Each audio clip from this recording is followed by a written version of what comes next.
Teka muna. Bago pumasok sa opisina, pakinggan muna ang Pro Tips.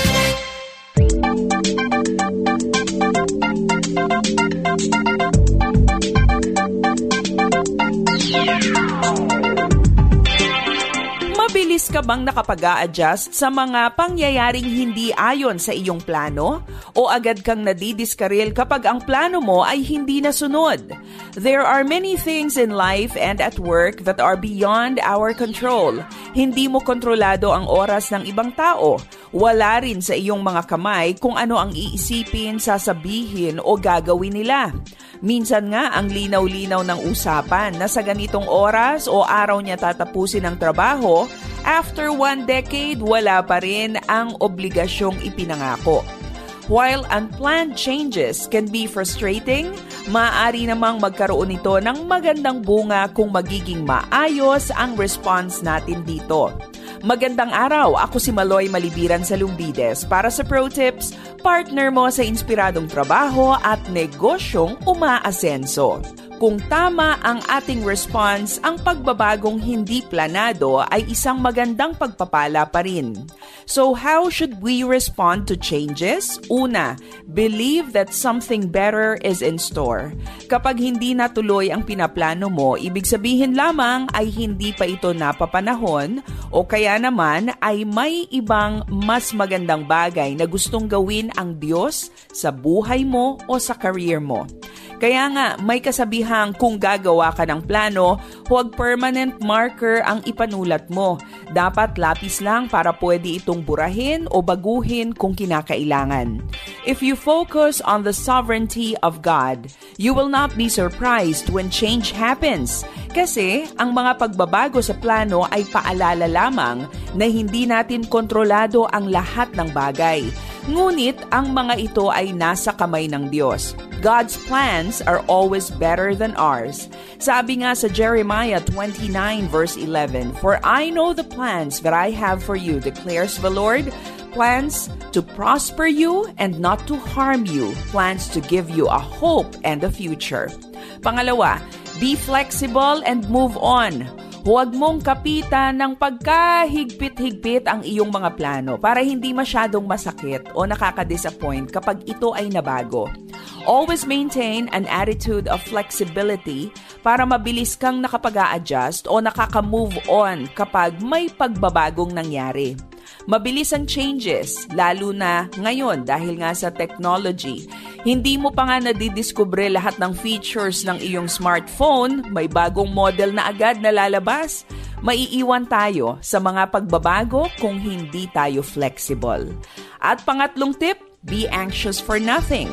Ang sabi sa Philippians chapter 4 verse 6, "Be anxious for nothing, but in everything by prayer and supplication with thanksgiving, let your requests be made known to God." Totoo namang hindi ganoong kadali ang mag-adjust sa pagbabago.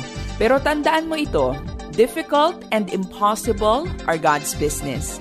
Ang mahirap sa atin, napakadali sa Kanya.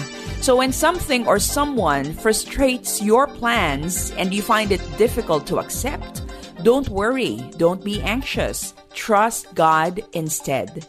Kapag may inaasahan kang hindi natupad, kapag may plano kang hindi nangyari, may mas magandang tugon kaysa ang magalit, mag-alala o malungkot. You can choose to believe that something better is in store. You can also be flexible so that you can move on, and you can choose not to be anxious but to trust in God instead. Para sa Pro Tips, ako si Maloy Malibiran sa Lumbides. Be a blessing in the workplace today. Bilang isang Pilipinong masugid na tagamasid, alamin ang mga pinag-uusapan sa iyong paligid. Dito lamang sa Oras Na Pilipinas. Sasa iyo na sa ilang saglit. Sumasahing papawid mula sa Maynila. Ito ang Far East Broadcasting Company Philippines. FEBC. Himpilang 702 DZAM. Agapay ng Sambayanan. Oras na para laging maging positibo, negatibo man ang nasa paligid ko. Oras Na Pilipinas. Ito ang Oras na Pilipinas, programang nagtatanghal sa kahusayan at karangalan ng mga Pilipino sa himpilan ng 702 DZAS, FEBC Radio TV, Agapay ng Sambayanan. Oras na!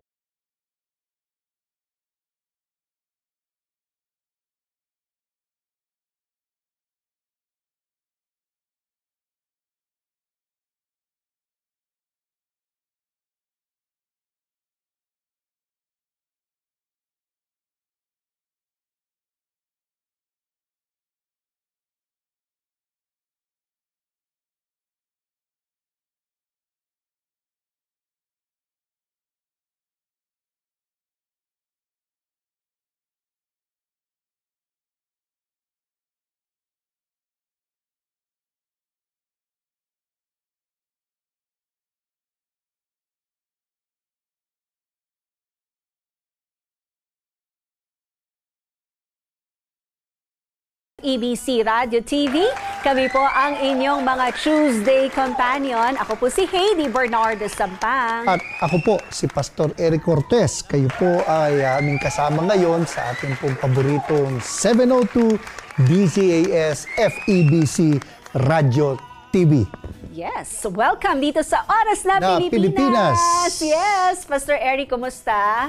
Salamat sa Diyos at tayo ay patuloy na sinusustain. Papasalamat ako sa mga church na patuloy na nag-iimbita na tayo mangaral sa kanila. Oo, yan. Ako, Pastor Eric, ikaw ay nagsusubaybayan hindi lang sa DZAS, kung hindi sa iba't iba rin nating himpilan dito sa FEBC Philippines. Oo, sa CARE 104.3 D-Way FM sa Bicol Region at saka sa 1116 DXAS, your community radio sa Zamboanga, Basilan, Sulu at Tawi-Tawi. At may YouTube channel din, di ba, Sir Eric? Yun yung pinapalabas dun sa CARE at saka sa DXAS, yung Expositors Edition. Ano ba mga ina-expose nyo doon? Ano man, we discuss yung mga theological issues. We discuss yung mga biblical questions na kailangan pag-usapan. At siyempre, kapag may mga trending, katulad halimbawa, may issue sa ganitong divorce, ay kasama yan sa mga pinag-uusapan natin. Yeah. Para makita nila makabuluhan. Sabi nga ay, you are faithful to the word, relevant to the world. Okay, so tuwing kailan kayo nag-upload ng mga bagong episodes dyan? Ay tuwing Friday. Pero doon sa CARE 104.3, Sabado kami, at saka doon sa DXAS. Ayun, no? At siyempre, meron din yung sa Tanglaw sa Landas ng Buhay. Tuwing Miyerkules at Huwebes, alas 8, dito sa 702 DZAS. May segment ka doon? Oo, ang katotohanang nagpapalaya. Ayun, no? Hashtag, ang katotohanang nagpapalaya. Oo, sana tayo makaranas ng pagpapalaya ng katotohanan. Ayan, tapos dito naman po sa Oras na Pilipinas, syempre mga usaping panlipunan, kasama natin si Pastor Eric Cortez kasi sa mahabang panahon, talagang naging involved din sa isang sikat na news and current affairs show ang ating Pastor Eric. Hindi, niniwala naman tayo kasi ang mabuting mananampalataya, mabuting mamamayan. Yup. Lagi kong advocacy, yung ayoko nung yung tayo mga Kristiyano, we are so heavenly minded that we are of no earthly good. Yung lutang tayo, utak makalangit, pero yung paa hindi sayad sa lupa. Oo, nasa lupa pa tayo, nasa earth pa tayo. Malibang ka, ano mo na si E.T. Sino si E.T.? Nabuta mo yun?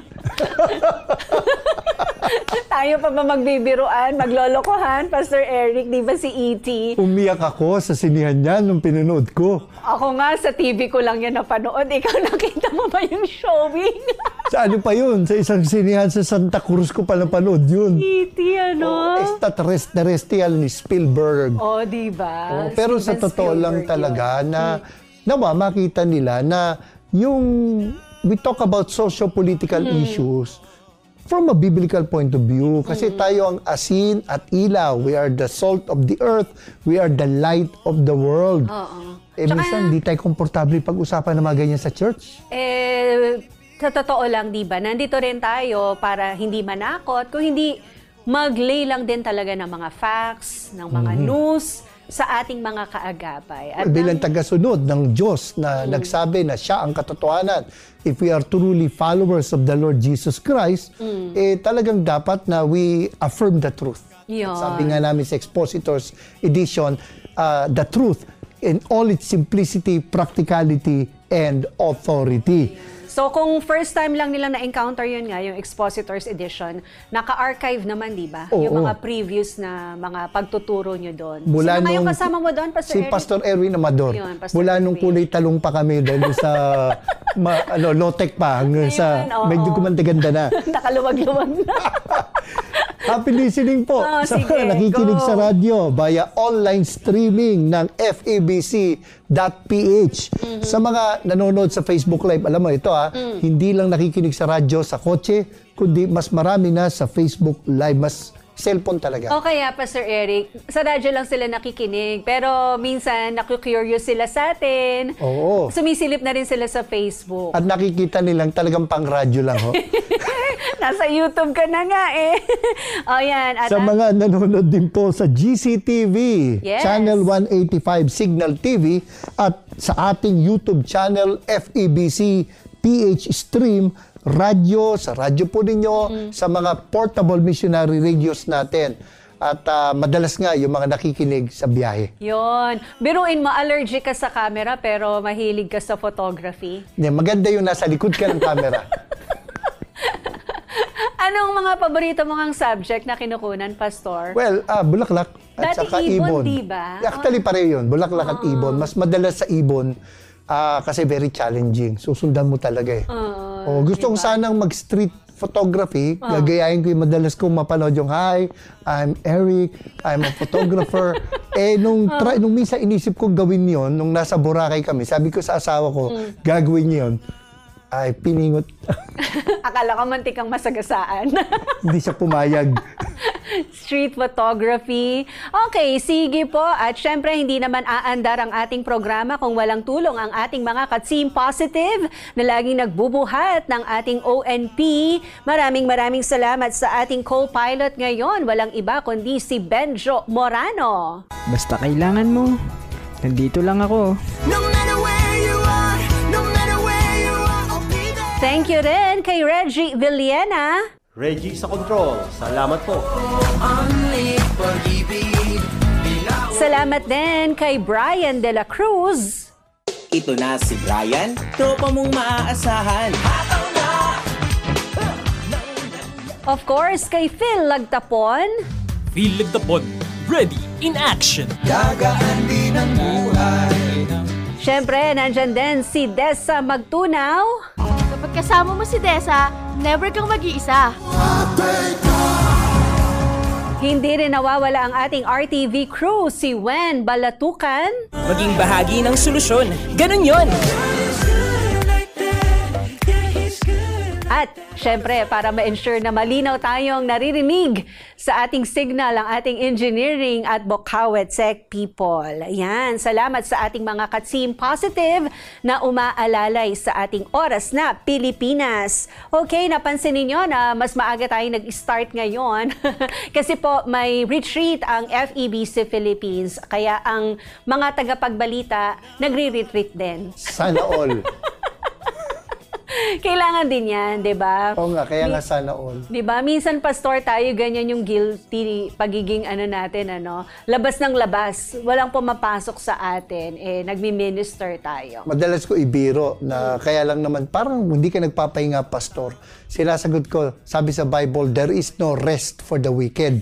Pero biro lang po yun. Kasi mismo ang Panginoon, nagpahinga. Correct. At kailangan po natin yung rest is a divine mandate. Oo. Kaya pag-pray nyo rin po ang inyong FEBC Philippines sa aming ongoing retreat. Kaya sa mga susunod na episode, pag nakita po ninyo na mga kutis kamatis yan, dahil po sila ay na-expose sa araw. Talaga namang fresh na fresh. At nakalanghap ng sariwang hangin. Totoo yan. Diba? Okay, Pastor. Dire-diretso pa rin naman tayo. Hindi pa rin mawawala ang ating paalala ngayong araw na ito mula sa Ang Bible Pinoy Version.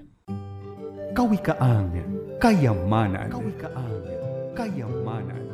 Galing po ito sa Proverbs 12 verse 26. Proverbs 12:26, ang mabuting tao nagpapayo sa kaibigan niya, pero ang masama naliligaw dahil sa mali niyang pamumuhay. Ulitin ko lang, ang mabuting tao nagpapayo sa kaibigan niya, pero ang masama naliligaw dahil sa mali niyang pamumuhay. Maganda to kasi makikita natin no, na minsan dahil nga uso ang mga marites. Mari, anong latest? At mga tolits, anong litis? Yung mga tolits ay lahat nalaman na yung problema ng tao, maliban doon sa tao. Kung mabuti kang kaibigan, mabuti kang tao, papayuhan mo yung kaibigan mo. Hindi mo rin naman, kung talagang totoong kaibigan, hindi mo hayaan na mapahamak yung kaibigan mo. Kaya kinakailangan na you offer yung advice. Although, very challenging, no? Have you ever received an unsolicited advice? Nako, meron po niyan. How did you take it? Deadma. Buti na lang, hindi ako nagde-dare na payuhan ka. Kung hindi naman makakatulong. Kasi di ba minsan yung iba masyado lang pakialamera.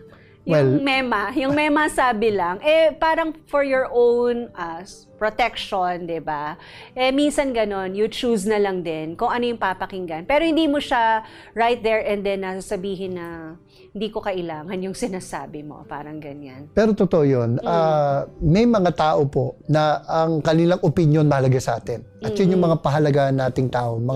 Palagi ko, pag yung mga taong ito nagsabi sa'yo, kahit na unsolicited, dahil sila ay mga tao na kapakanan mo ang iniisip at tanggapin mo. Okay, yun. Kaya kinakailangan na tayo din naman, makilala tayo na may ganun track record. Hindi tayo mga pakialamero. Kundi tayo mga tao na may pakialam. Iba yung pakialamero sa pakialam. Minsan may mga tao na yung gusto lang malaman yung mga detalye pero wala naman pa talaga itinutulong. No, may mga tao na talaga namang iniisip yung kapakanan natin. At ang sabi dito, mabuting tao nagpapayo sa kaibigan niya pero ang masama naliligaw dahil sa mali niyang pamumuhay. Notice yung parallelism na kaya siya naligaw sa maling pamumuhay sapagkat wala siyang kaibigang nagpapayo sa kanya. At hindi siya nakikinig sa payo ng mga kaibigan niya. Kaya maging thankful tayo kung meron tayong mga ganyang kaibigan.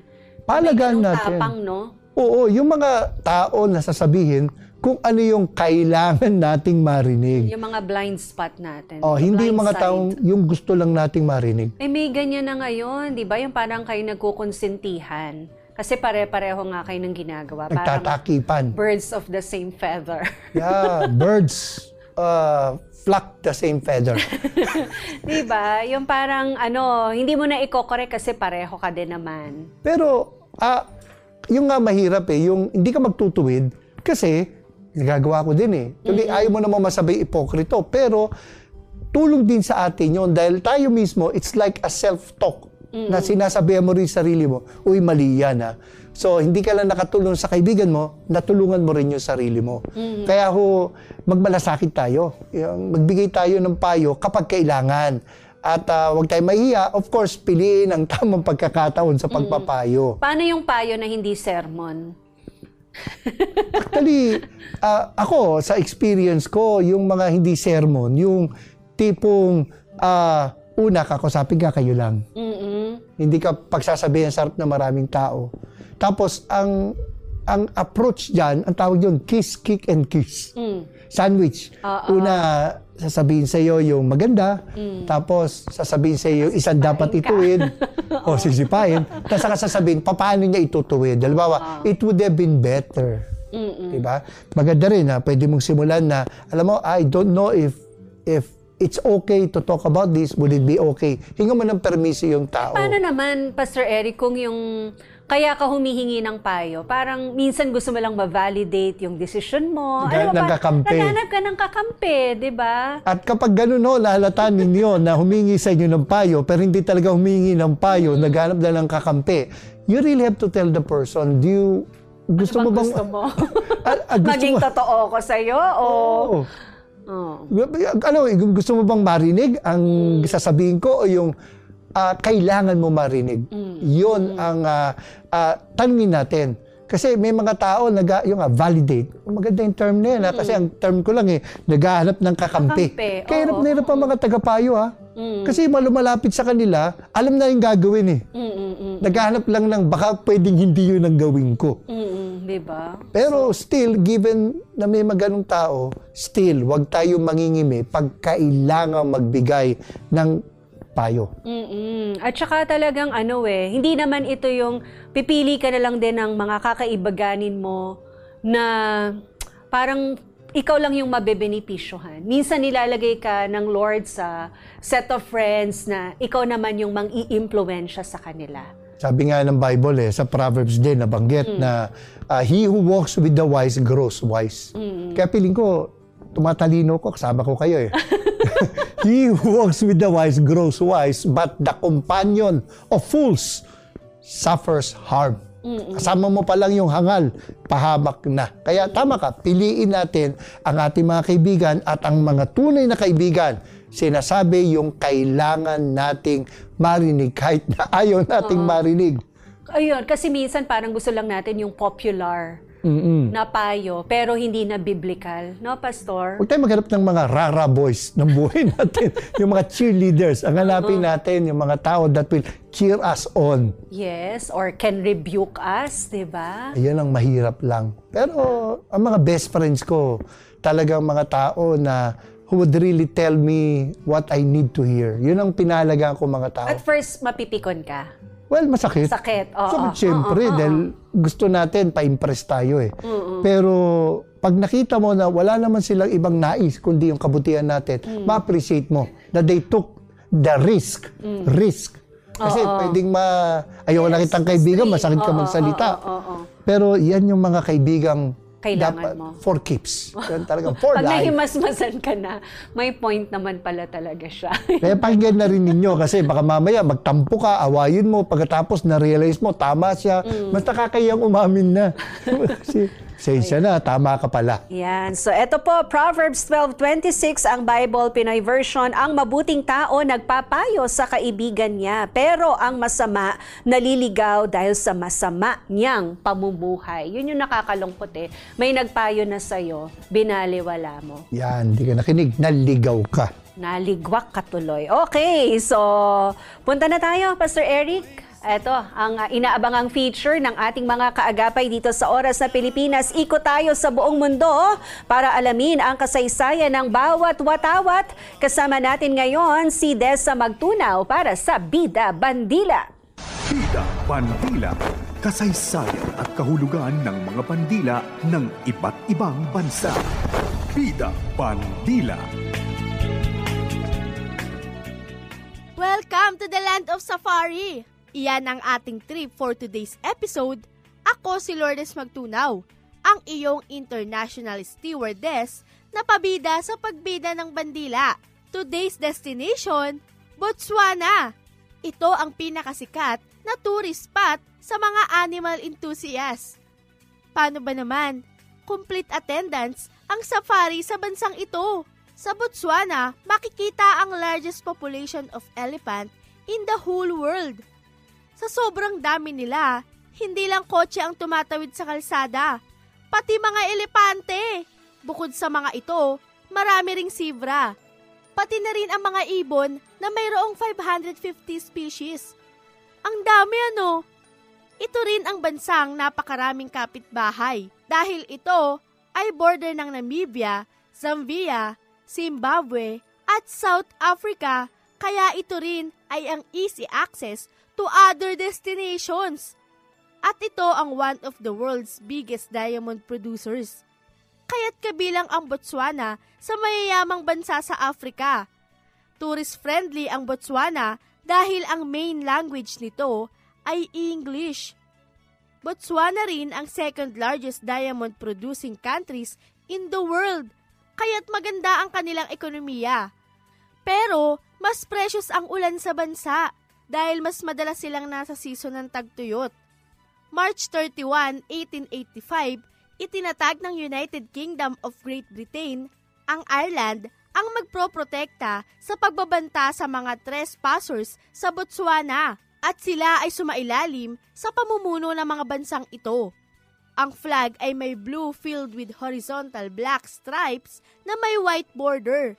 Ang central black stripe at white bordering stripe ay sumisimbolo sa Russia cooperation and equality. Ang light blue background ng flag ay associated sa kalangitan at tubig. Para sa kanila, mahalaga ang tubig, kaya't kasama ito sa motto ng kanilang flag na ang laging hiling ay ulan, pag-asa at katiyakan sa maayos na kinabukasan. Bukod sa safari at magandang nature hiking experience, dito rin matatagpuan ang isa sa pinakamagandang sunset sa buong mundo. Ito ay dahil sa malawak na kapatagan nito. Parang masayang magsama ng loved one at sabay na manood ng sunset sa Botswana. Pet! Ako si Lourdes Magtunaw, na sigilang ang wagayway ng saysay ng iba't ibang watawat. Hanggang sa susunod na episode ng Bida Bandila, kasaysayan at kahulugan ng mga bandila ng iba't ibang bansa. Bida Bandila.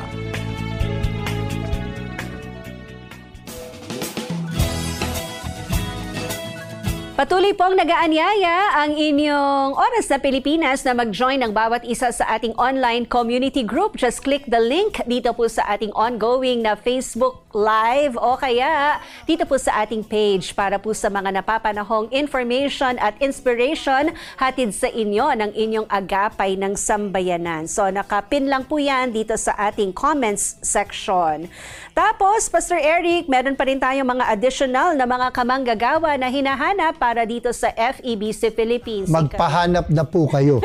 Ikay napunta na sa The Way, di ba? Makikita mo naman na iilan-ilan lang din yung ating mga ka-FEBC doon. Bilib ko sa mga taong yun. No? Di ba? Oo. 2-3 ginagawang trabaho. Oo. Kaya ganun din po yung sitwasyon natin sa iba pa nating mga regional stations. Kaya yung mga babanggitin ko pong job openings, hindi lang po yan para dito sa Metro Manila stations at saka offices natin, kung hindi para rin po sa ating mga regional stations. So tayo po'y naghahanap ng mga dagdag na production technicians sa RTV, staff assistants, production assistants, program producer, production technician, broadcast technician, church relations officer, purchasing assistant, facilities administrator, HR assistant, at PA on social engagement. Ibig sabihin, lumalawak na talaga ang borders ng FEBC Philippines. Kaya kailangan po namin kayo. Ang maganda nito, Pastor, open tayo kahit doon sa mga newly grad. Yan. Ayan. So, email lang po kayo sa recruitment@febc.ph ng inyong updated resume with Reason 2x2 photo and application letter. Pastor, ikaw na ang mag-invite sa mga social media Siyempre, channels yung mga natin. kabataang tulad ko. Bilang isang vlogger. Bilang isang batang katulad ko na may social media platforms. Please like at mag-subscribe po sa YouTube channel ng FEBC. Hanapin lang po ang FEBC PH sa YouTube. Paki-subscribe po. Pag nagustuhan po ninyo, paki-like at paki-share na rin po. At ay hit po ninyo ang notification bell para wala kayong mamiss na palabas dito po diba? sa Sanay FEBC. Si Pastor Eric, oh. At ang FEBC Philippines, so ang bagong pangalan ng Facebook page ng Far East Broadcasting Company. Alright. So, mamaya sa ating pagbabalik, Pastor Eric, ano yung aabangan ng ating mga kaagapay? Alam mo, very interesting ito kasi ako mismo nakita ko yung ministry nito. Nakita ko yung kanilang impact sa community na kung saan ay tinuruan nila mga bata. Take note, ang mga bata na sila mismo ay lumaban para sila hindi maabuso. At kitang-kita ko effective yung isa sa yung pinakamagaling nilang tagapagturo kasama natin at ang kanilang operations manager at nakita ko na yung matapos namin gawin yung seminar, meron kaagad ng mga batang lumapit sapagkat sila pala ay nakaranas ng pag-aabuso at doon lang nila naintindihan doon sa ginawa nilang seminar. Ayan. So yan po ang ating tututukan mamaya kung paano po natin i-empower ang atin pong mga bata na mag-say ng no. Ayaw ko, hindi pwede yan. At syempre po, sabi nga ni Pastor Eric, nandito pa tayo sa mundong ibabaw. Marami pa pong mga imperfections ang ating ginagalawang mundo. Kaya nandyan po na nagiging lantad yung mga bata, kahit naman nga po matatanda sa mga masasamang loob. Kaya nais po natin na mabuksan po yung ating kamalayan patungkol po sa issue na ito at paano rin po natin ito re-respondihan bilang iglesia. So sana po. Sa ministry opportunity sa church. Oo, sana po samahan nyo kami at mamaya po meron tayong mga espesyal na panauhin mula po sa Mild Children sa House of Hope. Makakasama po natin si Ma'am Imelda Hilamon at si Pastor Sean Sambire para po sa ating malayang talakayan. Makalipas lang po ang ilang mga paalala, magbabalik ang Oras na Pilipinas.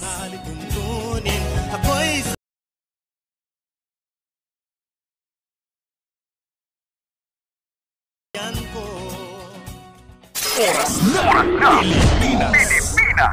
Magbabalik ang Oras na Pilipinas. Kapag tinawag ka ng pagmamahal, sumagot ka agad. Panatag, marangal. Naririto ako at handang maglingkod.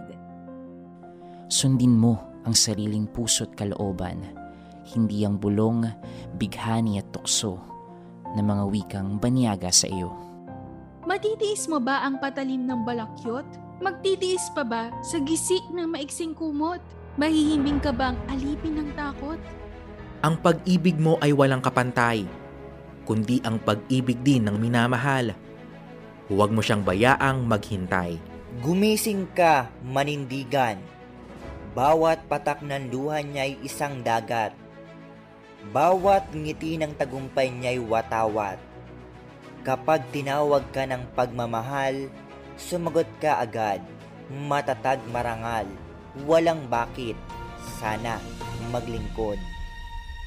Ito ay hango mula sa tulang Mamamayan ni Rio Alma. Paalaalang hatid ng inyong 702 DZAS, FEBC Radio TV, agapay ng sambayanan.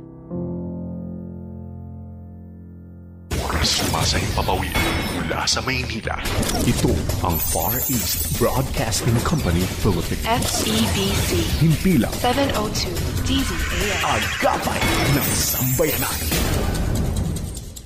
Oras na Pilipinas. Oras na para protektahan ang karapatan ng mga bata. Oras na Pilipinas. Pag-usapan natin.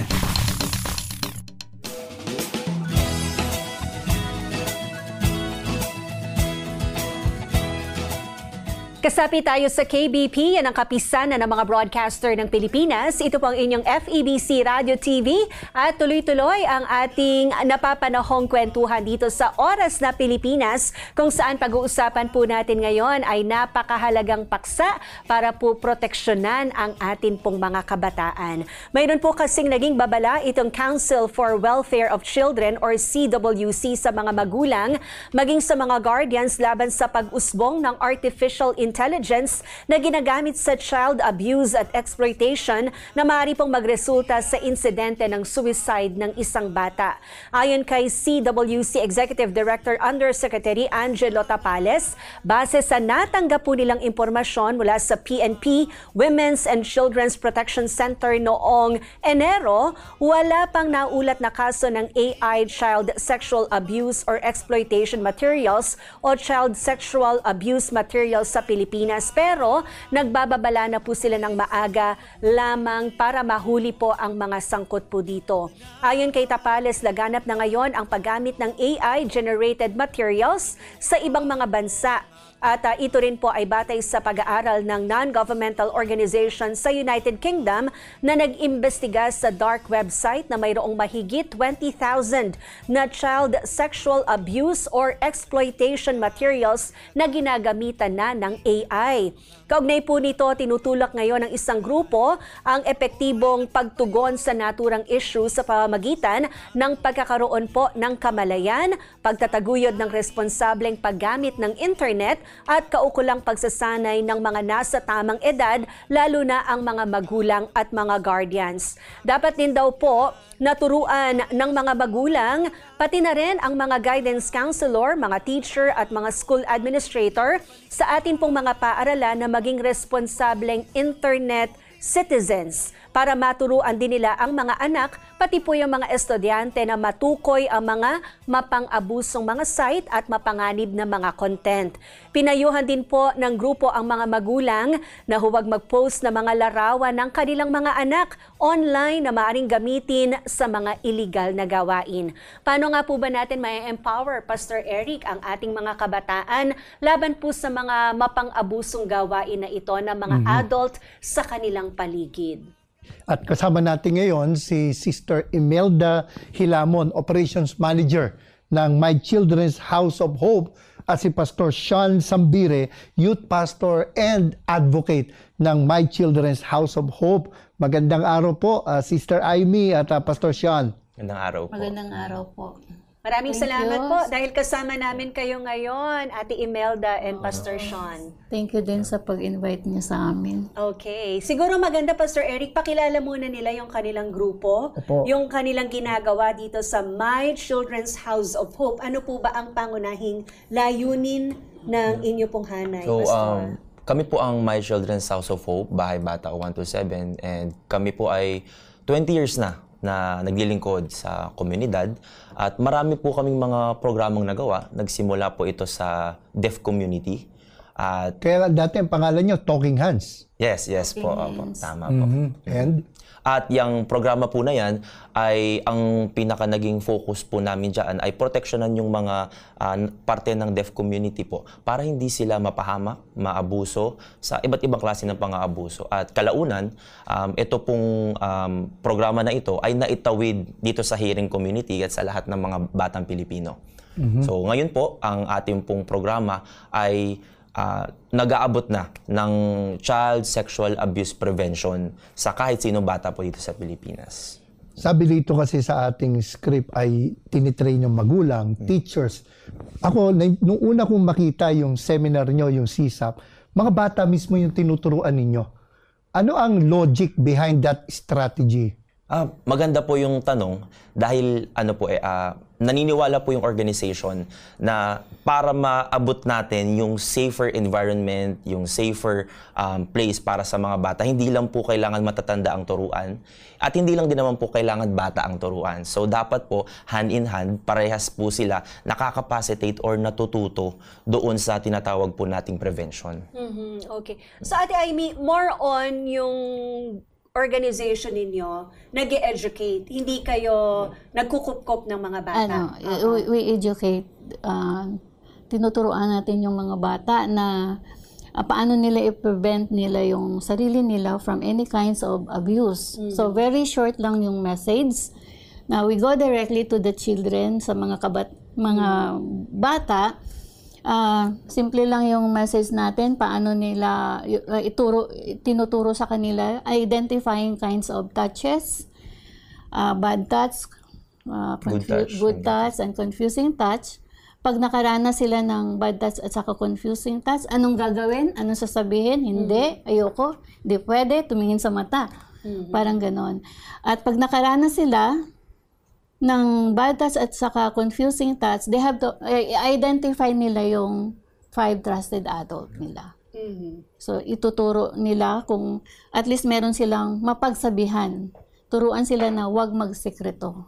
Ang maganda dun sa strategy na yun ay kadalasan kasi wala yung magulang eh. Diba? Kadalasan nasa trabaho.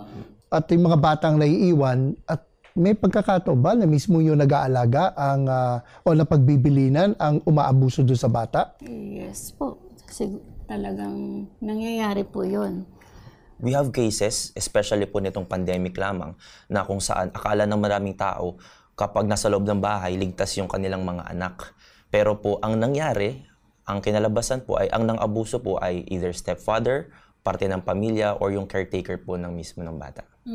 Okay. Alam mo, Pastor Eric and mga kaibigan, napakasela ng ating i-discuss ngayon, pero kailangan natin siyang talakayin at nang sa ganon ay maiiwasan na nadadagdagan yung mga silent victims. Alam mo yung kinikim-kim, hindi alam kung kanino magsusumbong kasi nga bata, tapos baka nandyan pa may element ng intimidation, di ba, ng pananakot, nung predator, kung ano bang tawag dyan, mamaya i-educate tayo ni na Ate Amy, Pero gaano po ba, ayan? Kaya gusto mo na mag-disclaimer, ting-tong-tong, patnubay ng magulang ay kailangan. Pero kailangan madinig din to ng mga bata. Yes. Kasi sila talaga yung gustong kausapin ni na Pastor Sean, di ba? Kaya kung may mga bata na nakikinig ngayon, nasa bahay, kasi minsan ginagawang white noise yung programa natin, ay samahan po ninyo at alalayan ninyo kasi maganda na may partnership kayo ng inyong anak para ma-prevent talaga na sila'y maabusong sexual. Sabi niyo po kanina, parang sadly, ang nangyayari talaga ito sa loob ng bahay. Or yung parang akala mo safe yung bahay, pero yun pala may mga ganito pong hindi magagandang karanasan yung mga During bata. pandemic. Diba? Laging sinasabi, nung before pandemic, laging sinasabi, umuwi kayo agad kasi delikado sa labas. Pero anong nangyari during pandemic? Andito lang, nasa loob lang sila. Pero bakit sa survey, sa data, bakit tumataas yung kaso ng abuse na nasa loob na sila ng bahay? So ang tanong doon, bakit hindi na sila ngayon safe sa loob ng bahay? Sino yung mga perpetrators? Okay. So sino po yung mga perpetrators, sabi nyo kanina? Yes, either stepfather or extended families or mismo pong first family. Yung nanay, tatay, kapatid, o di naman kaya yung caretaker po mismo sa loob ng bahay. Actually, dito sa material ninyo, yung wag magsikreto. No? Yeah. Nakita ko rito yung minsan yung pag iniharap ka ng magulang mo sa computer at pinaguhubad ka, ay magsabi talaga ng ayaw. May mga ganong kaso talaga. Tama po. Meron pong mga ganong kaso na ang nakakalungkot po doon, akala nung bata ay okay lang po kasi hindi naman siya talaga nahahawakan. Pero yun pala, siya ay naabuso na dahil ginagamit na pala yung kanyang katawan, yung kanyang imahe, o yung kanyang identity para makapang-abuso rin ng ibang mga bata o siya mismo ay makatanggap ng makaramdam yung mga nanonood ng sexual gratification na tinatawag po natin. Pero paano nyo nasabi na tumaas kung silent sila, kung takot sila? Parang kagaya po nung nasa t-shirt ninyo, silent no more. So paano tayo nakaka-collect ng mga data na masasabi nyo nga na increasing yung problem po na to? Quezon City. Data ng Quezon City. Meron po tayong mga partners po, government and non-government partners na kung saan sila po ay tumututok sa pag-kolekta lamang ng data. At isa po sa mga kasama po natin dyan ay yung sa lungsod po ng Quezon City. Meron po tayong kaso doon ngayon. Meron po tayong report doon ngayon na sa Quezon City lamang po merong about 8,000 cases of sexual abuse in a year. At meron pa po tayong ibang mga cases sa iba't ibang klase ng abuses. Sa bata yan? Sa bata lang po. 8,000 a year? Isang taon lang. Isang taon lang. So, ibig sabihin, ano yung bata? 18 years old and below? Below 18, yes. Oo, 18 years. And most of the cases, saan po nangyari? Una po, most data? of the cases ay 10 to 14 years old po ang pinakamatataas po na kaso ng biktima. Ang na-abuse, okay. At kadalasan po, ang mga biktima po na yan ay nasa kapitbahay or sa kanilang mga tito or tita. Binilin dahil lumabas yung magulang. Yes, kadalasan po kasi ang estado natin sa Pilipinas, lalo na po sa mga urban communities, sa mga urban poor communities, ay para po silang compound. Magkakasama po tayo dahil family-oriented tayo, yung mga relatives natin nasa paligid natin. At andun po kadalasan po yung mga kaso po na nangyayari sa ating mga bata. Okay, so 10 to 14, meron bang babae o lalaki? Meron din po. Mas mataas po yung kaso sa mga babae, pero ngayon po, simula nung nag-hit po yung pandemic, tumataas na po yung kaso ng mga lalaki po na naabuso rin.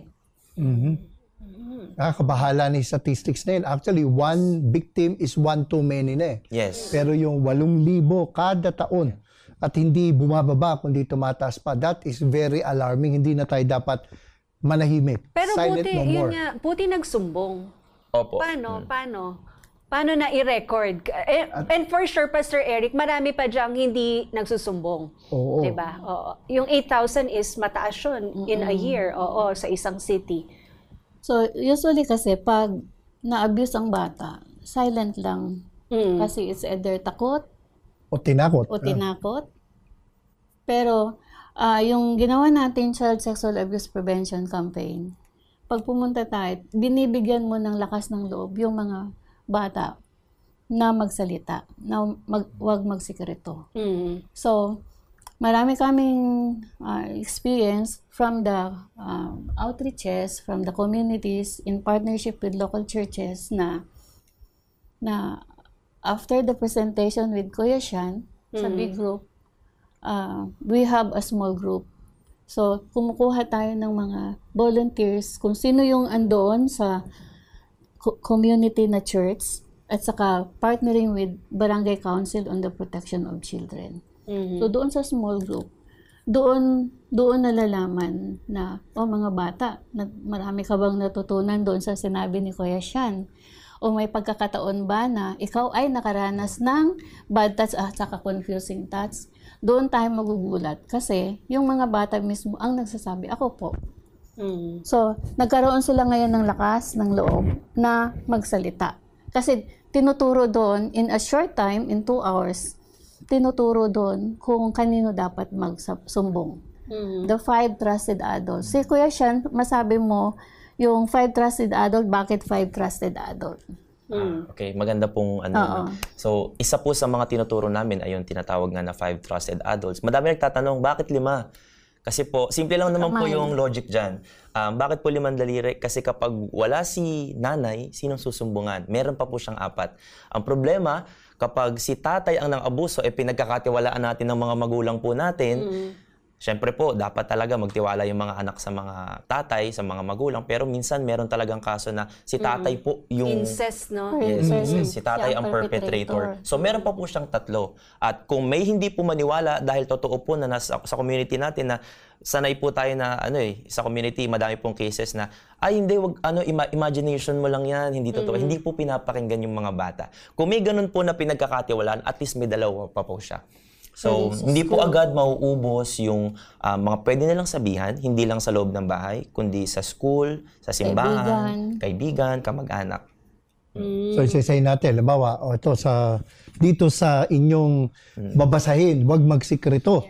Sabi, para madaling matandaan, mnemonic device to Ang hintuturo ay si lolo, si lola, si tito, si tita, pinsan at kalaro. Tapos kapag naman hintuturo ito, hinlalaki, nanay, tatay, kapatid.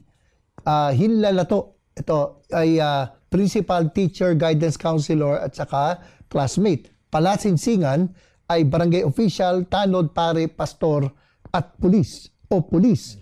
At yung hinliliit, ito na, yung DSWD, NBI at iba pa. At saka pastor, hindi lang po natin sila iniiwan na basta si nanay basta si tito, sumbungan mo. Ini-encourage po natin sila na pangalanan talaga nila base sa kung sino yung kilala nila na pinagkakatiwalaan talaga nila. Yun yung dapat nilang ilagay sa 5 daliri. Para pag may nangyari sa kanila, dudukutin lang po nila yung kanilang kamay at ayun na, kilala ko na. Isipin na nila kung sino dito ang po pupuntahan at pagsusumbungan. Doon po sa 8,000, normally, kanino po lumapit yung bata para magsumbong? Ano na po siya, accumulated report na po siya na yung iba nagsumbong sa organization, iba po yung mga concerned citizen. Yung iba naman po, may case kami sa BCPC, sa barangay. Pero may case po kami na personal experience po sa organization namin na yung mismong bata po ay tumakbo doon sa pulis dahil po narinig niya yung tungkol po sa child sexual abuse prevention. Lumakas talaga yung kanyang loob. Salamat sa Diyos. Sabi nga, kung one victim is one too many, isa lang sa inyong, sabi ko nga, yung seminar, nakita ko yung ginawa natin sa Silang Dami-daming bata. Sabi ko, kahit kung isang naabuso dyan, ay natulungan, sulit na yung pagod at lahat ng gastos doon. Tama po. Pero yung punta natin sa Cavite, Pastor, ano yun? Ilan yung nag-disclose doon, di ba? Tinulungan pa natin. So talagang it's happening. Yes. Yung story ni Pastor Sean kanina, na yung bata, dumireta sa station ng police. So, December yun, pumunta sa bahay. Sabi niya, nakulong yung kuya kasi ni-rape si ganon. Paglabas ko, andun yung girl. So, ang ginawa natin, tinulungan natin, dinala siya sa BCPC, sila na yun. Kasi pag nasa community ka, huwag kang magpakita na ikaw yung tumulong or else, ikaw yung kakalabanin ng pamilya. Kasi sasabihan nila na huwag ka na magsumbong kasi nga, pamilya mo yan eh. O, diba? Kuya mo yan eh. Ang mahirap pa pag breadwinner, yung mismong suspect. Marami tayong story ganyan, Pastor. Pero nagulat kami kasi ilagay natin siya sa shelter. So, sabi nung police, grabe yung bata na to, ang tapang umakyat mismo doon. Diba dapat 5 trusted adult, last na yung police, diba? Pero kinausap ko siya, sabi niya, bakit ang lakas mo dumiretso doon sa police? Sabi niya, kasi nung July, nakasali ako doon sa turo ni Kuya Sean na dapat magsumbong. July, December ka pa nagsumbong. Siyempre, nag-iipon pa ako ng lakas. Yung mga ganong story. Pero nangyari na. Nangyari po. Nangyari nung narinig niya si Kuya Sean. June pa lang pala, nangyari na. So, nung narinig niya si Kuya Sean, pinoprogram na niya yung utak niya na kailangan ko magsumbong. Ayun. Pero it took her ilang buwan bago siya umakyat doon.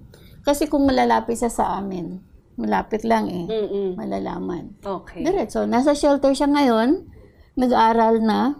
So, binibisita din namin siya doon kung saan siya. Okay. So, there's hope for them. Yung mga stories, there are stories of hope na nangyayari because of this program. Ako, personal experience ko bilang pastor, nung meron akong nalaman na inabuso, nagmingi akong tulong sa kanila and they guided us kung sino lalapitan, paano kausapin yung DSWD, and so sa mga pastor, katulad ko. Police, pastor. Oo, saka sa pulis. Paano ang proseso, makipag-ugnayan lang. Kasi minsan hindi na ituro ito sa seminary. Kailangan talaga ma-integrate ito kung sa pastoral ministry class para malaman talaga paano matutulungan ang community. Oo. Ngayon, Pastor and Ate Amy and Pastor Sean, ihimay natin dun sa mga parents and saka lalo-lalo na sa mga bata. Ano ba yung mga tama at saka hindi tama na paghipo or paglapit or approach po sa kanila? Kasi yun yung gusto nating mabigyang diin ngayon, di ba? Ano po ba yun? Question. Ikaw ang nagtuturo. Okay. Buti na lang din may camera tayo. Pero diba? para sa mga kapakanan natin, ng mga tagapakinig natin, pwede rin nating i-illustrate para maging malinaw din sa mga gumagamit lang ng radyo. Particularly po dito sa child protection advocacy, gustong-gusto po namin na hatiin po ang klase ng paghipo o klase ng paghawak sa tatlong bagay. Una po, yung tinatawag na sa English ay good touch or considered as safe touch. At sa Tagalog po nito ay ligtas na paghipo. Ang ligtas na paghipo po ay ito yung mga klase ng paghipo na hindi nakakapahamak sa isang bata. Kagaya ng shake hands, fist bump, yan, high five, tapik sa balikat, lahat po yan ay ini-encourage po natin sa mga bata na gawin nila sa kapwa nila bata, sa mga tao na sa paligid nila. Ang ikalawa naman po sa English ay bad touch or unsafe touch o sa Tagalog po ay hindi ligtas na paghipo. Ito po yung klase ng paghipo na kapag hinawakan ng isang bata, kadalasan po unsolicited or walang pahintulot ng isang bata. Pero meron din po na kasama po sa bad touch ay yung may pagpayag po ng bata pero ito po ay resulta ng tinatawag na grooming. Ang grooming po, paghahanda sa bata. Yes, tama po. Nakokondisyon po yung bata para hawakan siya sa mga masiselang parte ng bahagi ng kanyang katawan na hindi niya nare-realize o napapansin na ito pala ay parte na ng klase ng paghawak na nakakasama para sa kanya. Ang pangatlo naman po ay ang tinatawag nating confusing touch o sa Tagalog ay nakalilitong paghipo. Ito po yung klase ng paghipo na hindi naman siya masama agad pero hindi rin siya mabuti. Kumbaga po, gusto natin sabihin na dahil nga po prevention po tayo, nakafocus tayo para hindi na maranasan ng mga bata, hanggat maaari, kung may mga risky na klase ng paghawak, ay i-consider na po agad natin bilang bad touch o hindi maaaring gawin ng ibang tao sa isang bata. Example po ng bad touch, Pastor Sean. Ang example po ng bad touch ay paghawak sa pribadong parte ng bahagi ng katawan ng isang bata. No, ang example naman po ng confusing touch or nakalilitong paghipo, pwede pong sa kamay lang, pwede rin sa balikat lang. Pero kapag ang bata po ay nakaramdam ng pagkalito, siya po ay nanlamig o hindi niya mapangalanan kung ang paghawak ba na ginawa sa kanya ay mabuti, ligtas o hindi ligtas, kung medyo nalito po siya, yun po ay kino-consider natin as confusing touch or nakalilitong paghipo at hindi po natin yun pinahihintulutan. So kung may mga matatanda po o mga magulang na humahawak sa bata, tapos yung bata po ay sinasabi niya parang hindi siya komportable, ayaw niyang hawakan siya doon, yan po ay considered as confusing touch o nakalilitong paghipo kahit hindi siya sa pribadong parte ng bahagi ng katawan ng isang bata. Dito sa material niyo may sinabi na yung pakis naman ako. Yes. Diba? Kung pinipilit halikan si Celine na di kakilala, ano ang dapat gawin? Yan. Bad touch yan. Yan po ay considered po as bad touch. Lalo na po kung stranger. Meron po tayong unting usapin dyan, Ma'am Aimin. Pwedeng kahit hindi stranger. Yes. Meron po dyan diskusyon. Kasi paano pag magulang ako at gusto ko lang iparamdam yung pagmamahal ko sa aking anak? So dito po tayo bumabagsak sa tinatawag natin, ano ba ang nararamdaman ng isang bata? At the end of the day po, doon po tayo sa kung ano ba yung best interest ng isang bata. So kung sa tingin ng matanda ay okay lang naman sa kanya, wala naman siyang mali siya, pero sa pakiramdam po ng isang bata ay hindi po okay sa kanya yon or hindi po siya palagay sa klase ng aksyon na ginagawa ng isang magulang sa kanya or ng stranger, ito po ay hindi natin dapat ipilit sa mga bata. Kaya lang ang tanong ko, kailan nagkakamali siya yung bata? Yan, point dun, instinct diba? Yung may naramdaman ng batang hindi siya comfortable, wala pa sa isip niya, yung mali siya, pero parang kailan yun? Iba yung dating. So dito po sa sa medyo ganyang tricky. Yes, medyo tricky na po talaga siya. Kaya po dito na po papasok yung tinatawag nating mga duty bearers o yung mga tao matatanda na merong duty para protektahan, obserbahan, bantayan yung mga bata. Kung sa tingin nila ang bata ay mapapahamak dahil hindi pa naman sharp ang judgment ng isang bata, meron po talaga dapat na mga nai-educate, nakakapacitate, natitrain sa loob ng bahay, sa community, na may alam po tungkol sa tinuturo natin na child sexual abuse prevention. Para sila po yung magbantay kung, ay, kahit tito ka, medyo hindi tama yan sa bata, so wag natin gawin yan. Halimbawa, yung batang babae na yung pakis tapos gusto, smack sa lips.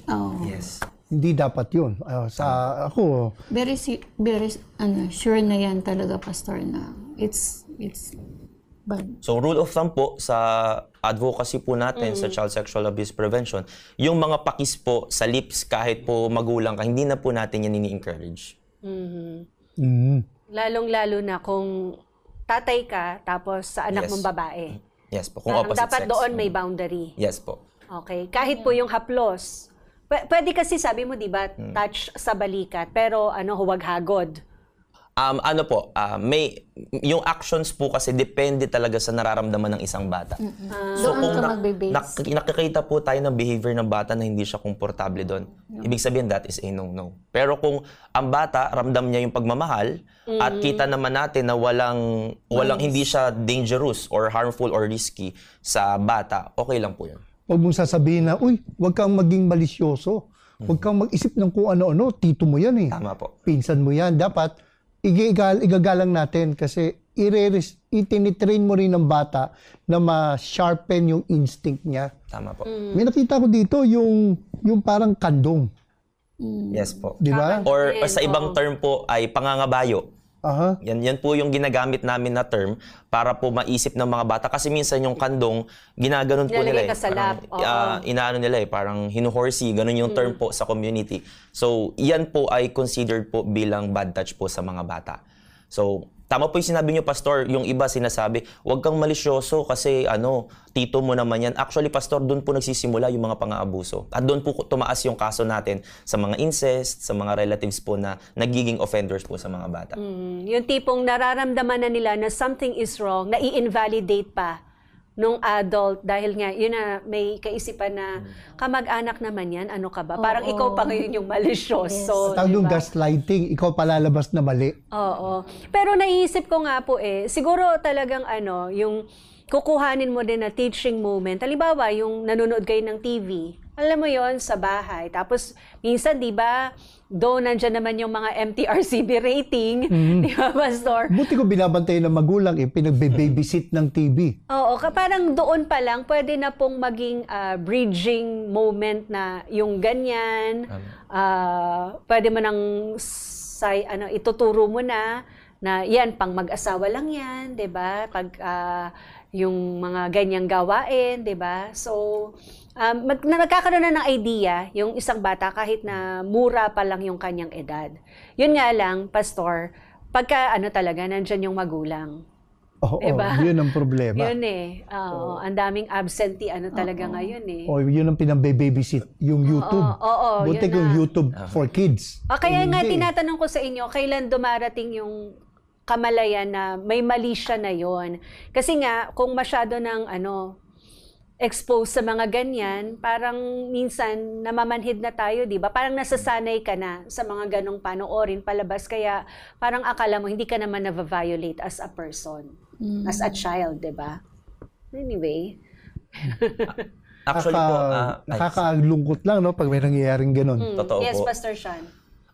Actually po, ayon po sa batas ng RA 11930 na ini-implement po ngayon dito sa Philippines, kahit po ang bata ay walang mali siya, no, para lang po sa mga nakikinig po sa atin, kahit wala silang mali siya pero sila po ay na-expose, nakakita sila, may narinig sila, may nasulyapan sila, na tinatawag po nating child sexual abuse and exploitative materials, kagaya po ng FHM, mga pangmatandang pangmatandang mga materials. Pornographic materials. Mga dyaryo na hindi talaga dyaryo. Tama po. O kaya kahit yung video recorded na may umuungol.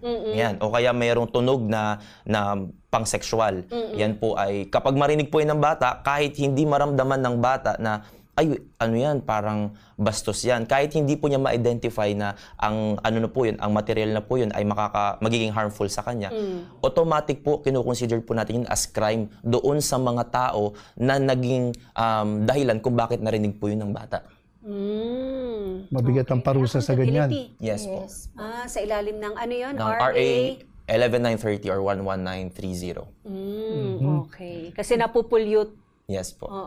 Kilala ko na meron siyang daughter. Malambing yung daughter niya. Pero siya mismo bilang tatay, umiiwas na rin sa mga, kumbaga, mape-prepare yung anak. Like ako, nung aking apo na babae, pansamantala ay sa amin tumira. Yung pansamantala, mga 1-2 taon yun. Kasi namatayan So, kinuha muna namin para makatulong sa magulang na kupkupin. Hindi ko pinapaliguan. Ako mismo nagsabi, hindi ako magpapaligo dyan sa bata kasi ako bilang lalaki, pinagkakatiwalaan ako, pero ang problema, masasanay siya na lalaki nagpapaligo sa kanya. Dapat talagang hindi lalaki magpaligo sa isang batang babae. Okay, so merong good touch, bad touch, confusing touch. Nung present niyo to sa mga bata, ano yung parang naging dating sa kanila? Wala ba yung gano'n? Gano'n. Actually po meron. Yung iba, sila ayuyuko.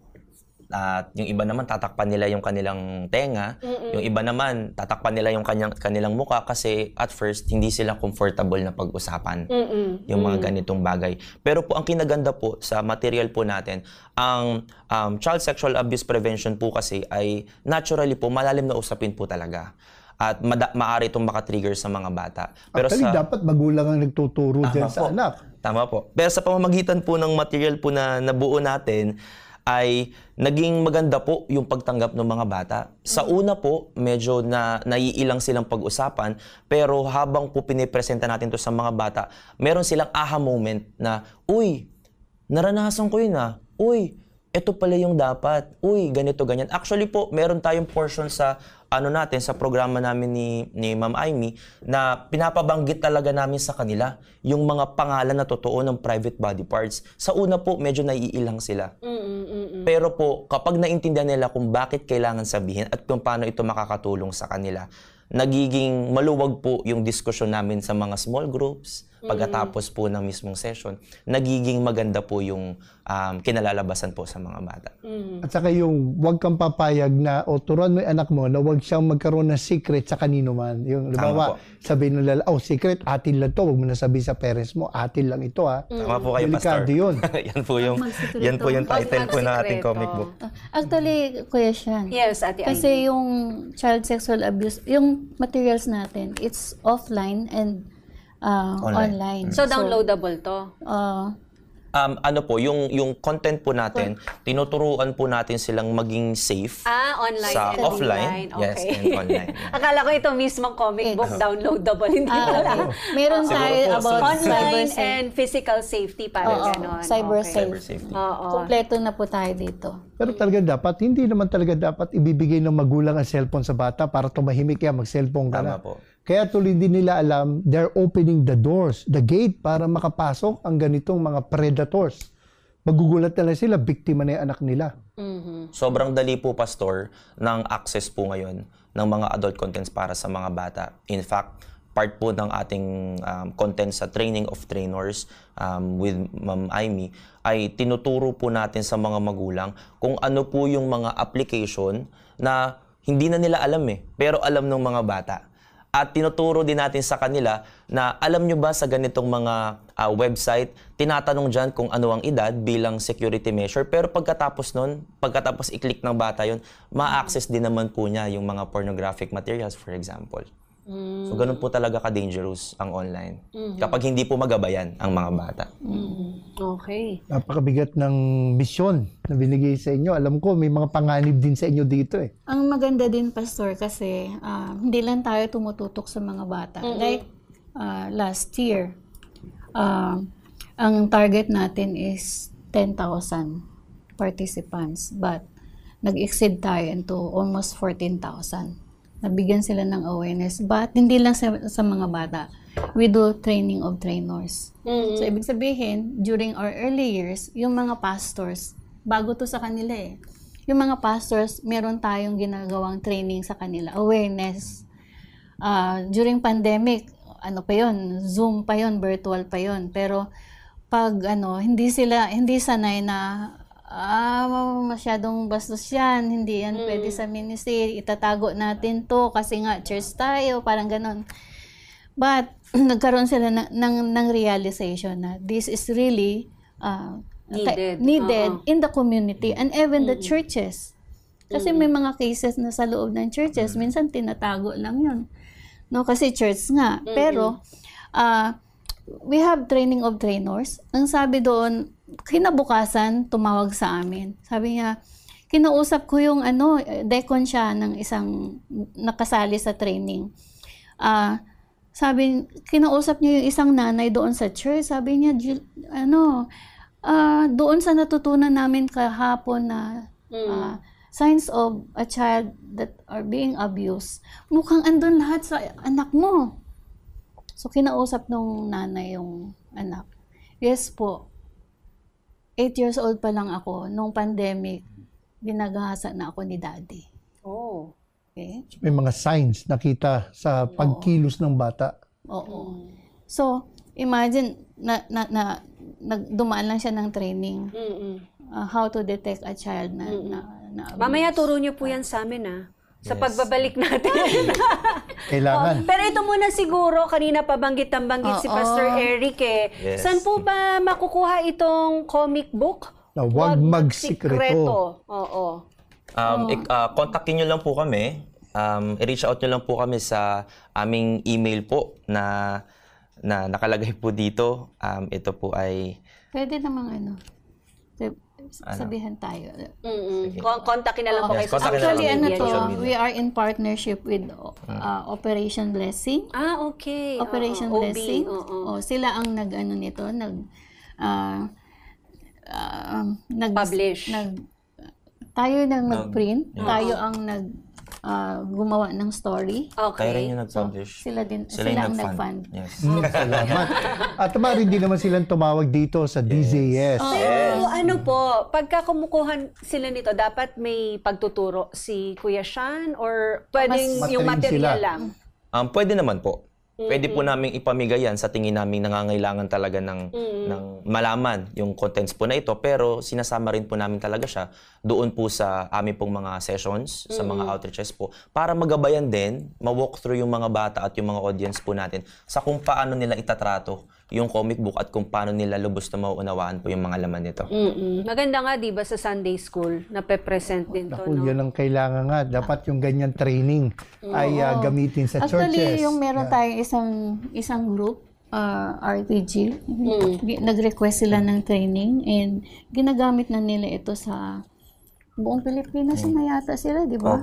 Alam ko buong Pilipinas. Purihin po talaga yung Panginoon kasi una po, medyo challenging talaga sa communities na i-share yung ganito pong contents. Pero alam niyo po, isa sa mga naging hininga ng organization na ito ay ang mga simbahan. Sila po yung mga naging kasangga po talaga namin para palakasin po yung advokasya na ito. At ngayon po, nagpo-progress na po kami, ini-strengthen po namin yung mga schools naman po. Ayan, okay. So mamaya paano pa nga ba makaka-partner ang mga churches para magpalaganap ng mga ganitong impormasyon to empower our children? And of course, tayo din namang mga adults, Pastor Eric, paano rin tayo magkakaroon ng mata at saka ng malasakit? At saka paano din natin i-handle yung mga ganitong cases, di ba, sa loob ng ating mga iglesia or paaralan, di ba? Meron ding mga church na may schools, di ba? Sa ating neighborhood din. Sa ating neighborhood, kasi madalas na reaksyon. Ano lang ang sasabihin ng ating mga kamag-anak, kapitbahay? Tama po. Babalikan natin yan sa pagbabalik po ng Oras na Pilipinas.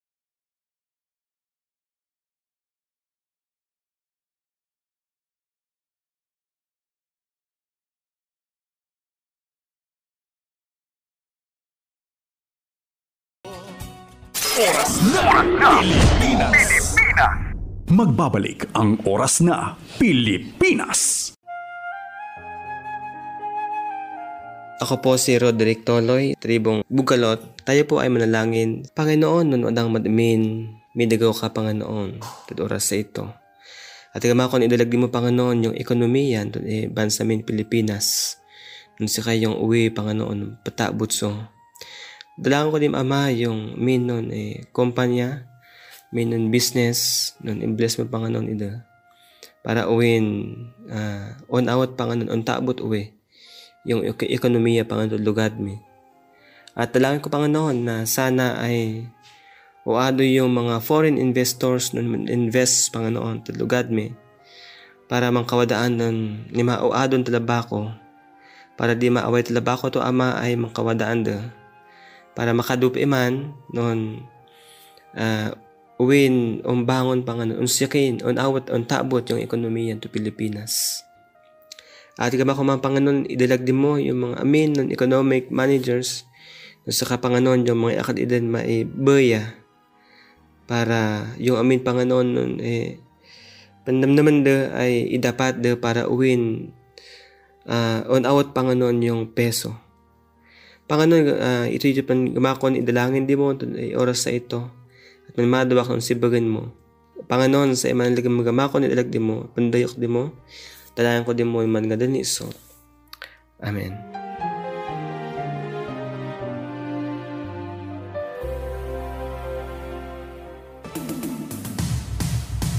Ito ang Far East Broadcasting Company Philippines. 75 taong nagpapahayag ng mabuting balita ni Hesukristo.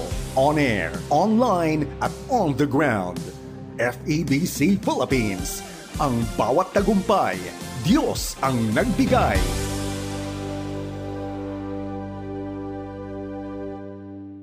Oras na!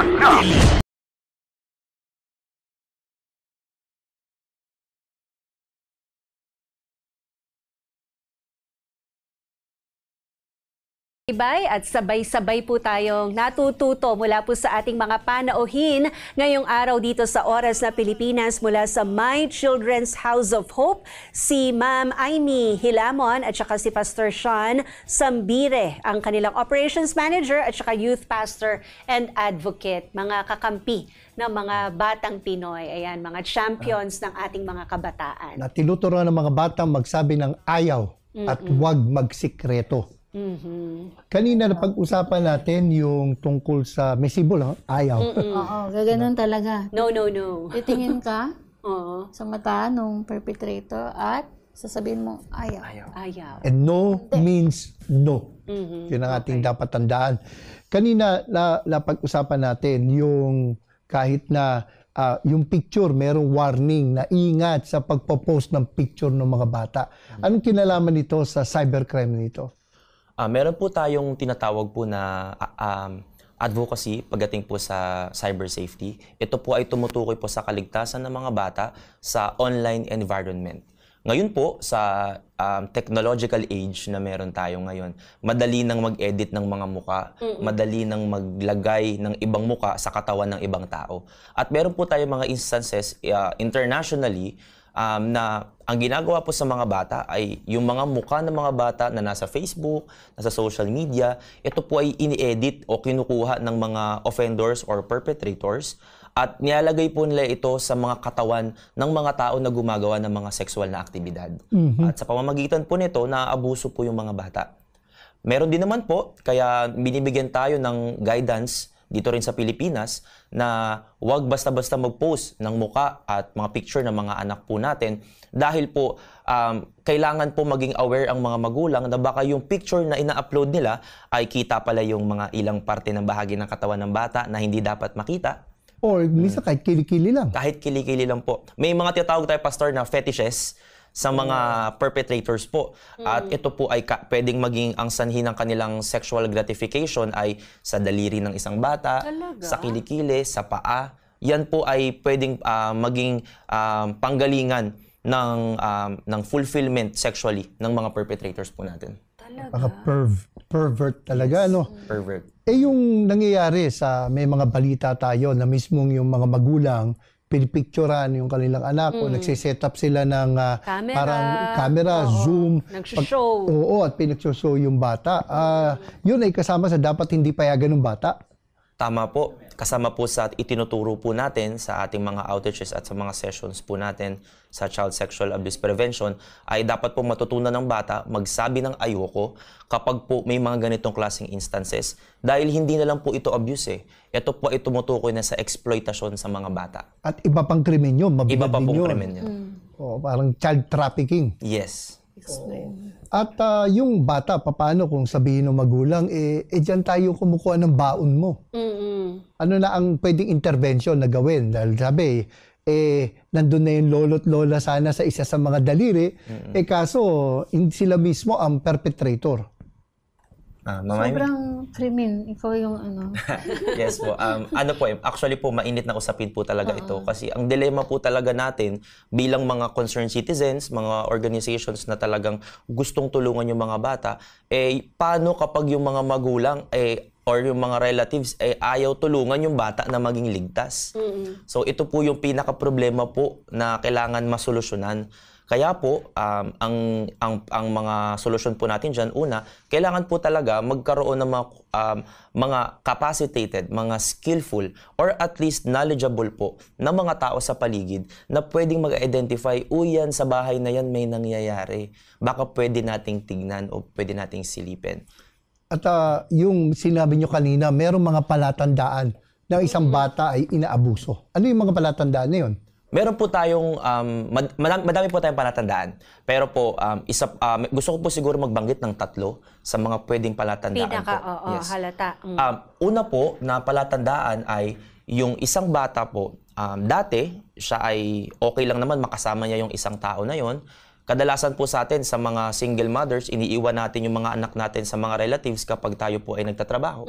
Pero po, suddenly, yung bata biglang ayaw niya nang sumama. Nagwawala, umiiyak. Sabi niya, wag niyo po ko iwan kay tito, kay tita, o kung kanino man. O kaya naman po, ayaw niya nang umuwi sa loob ng bahay.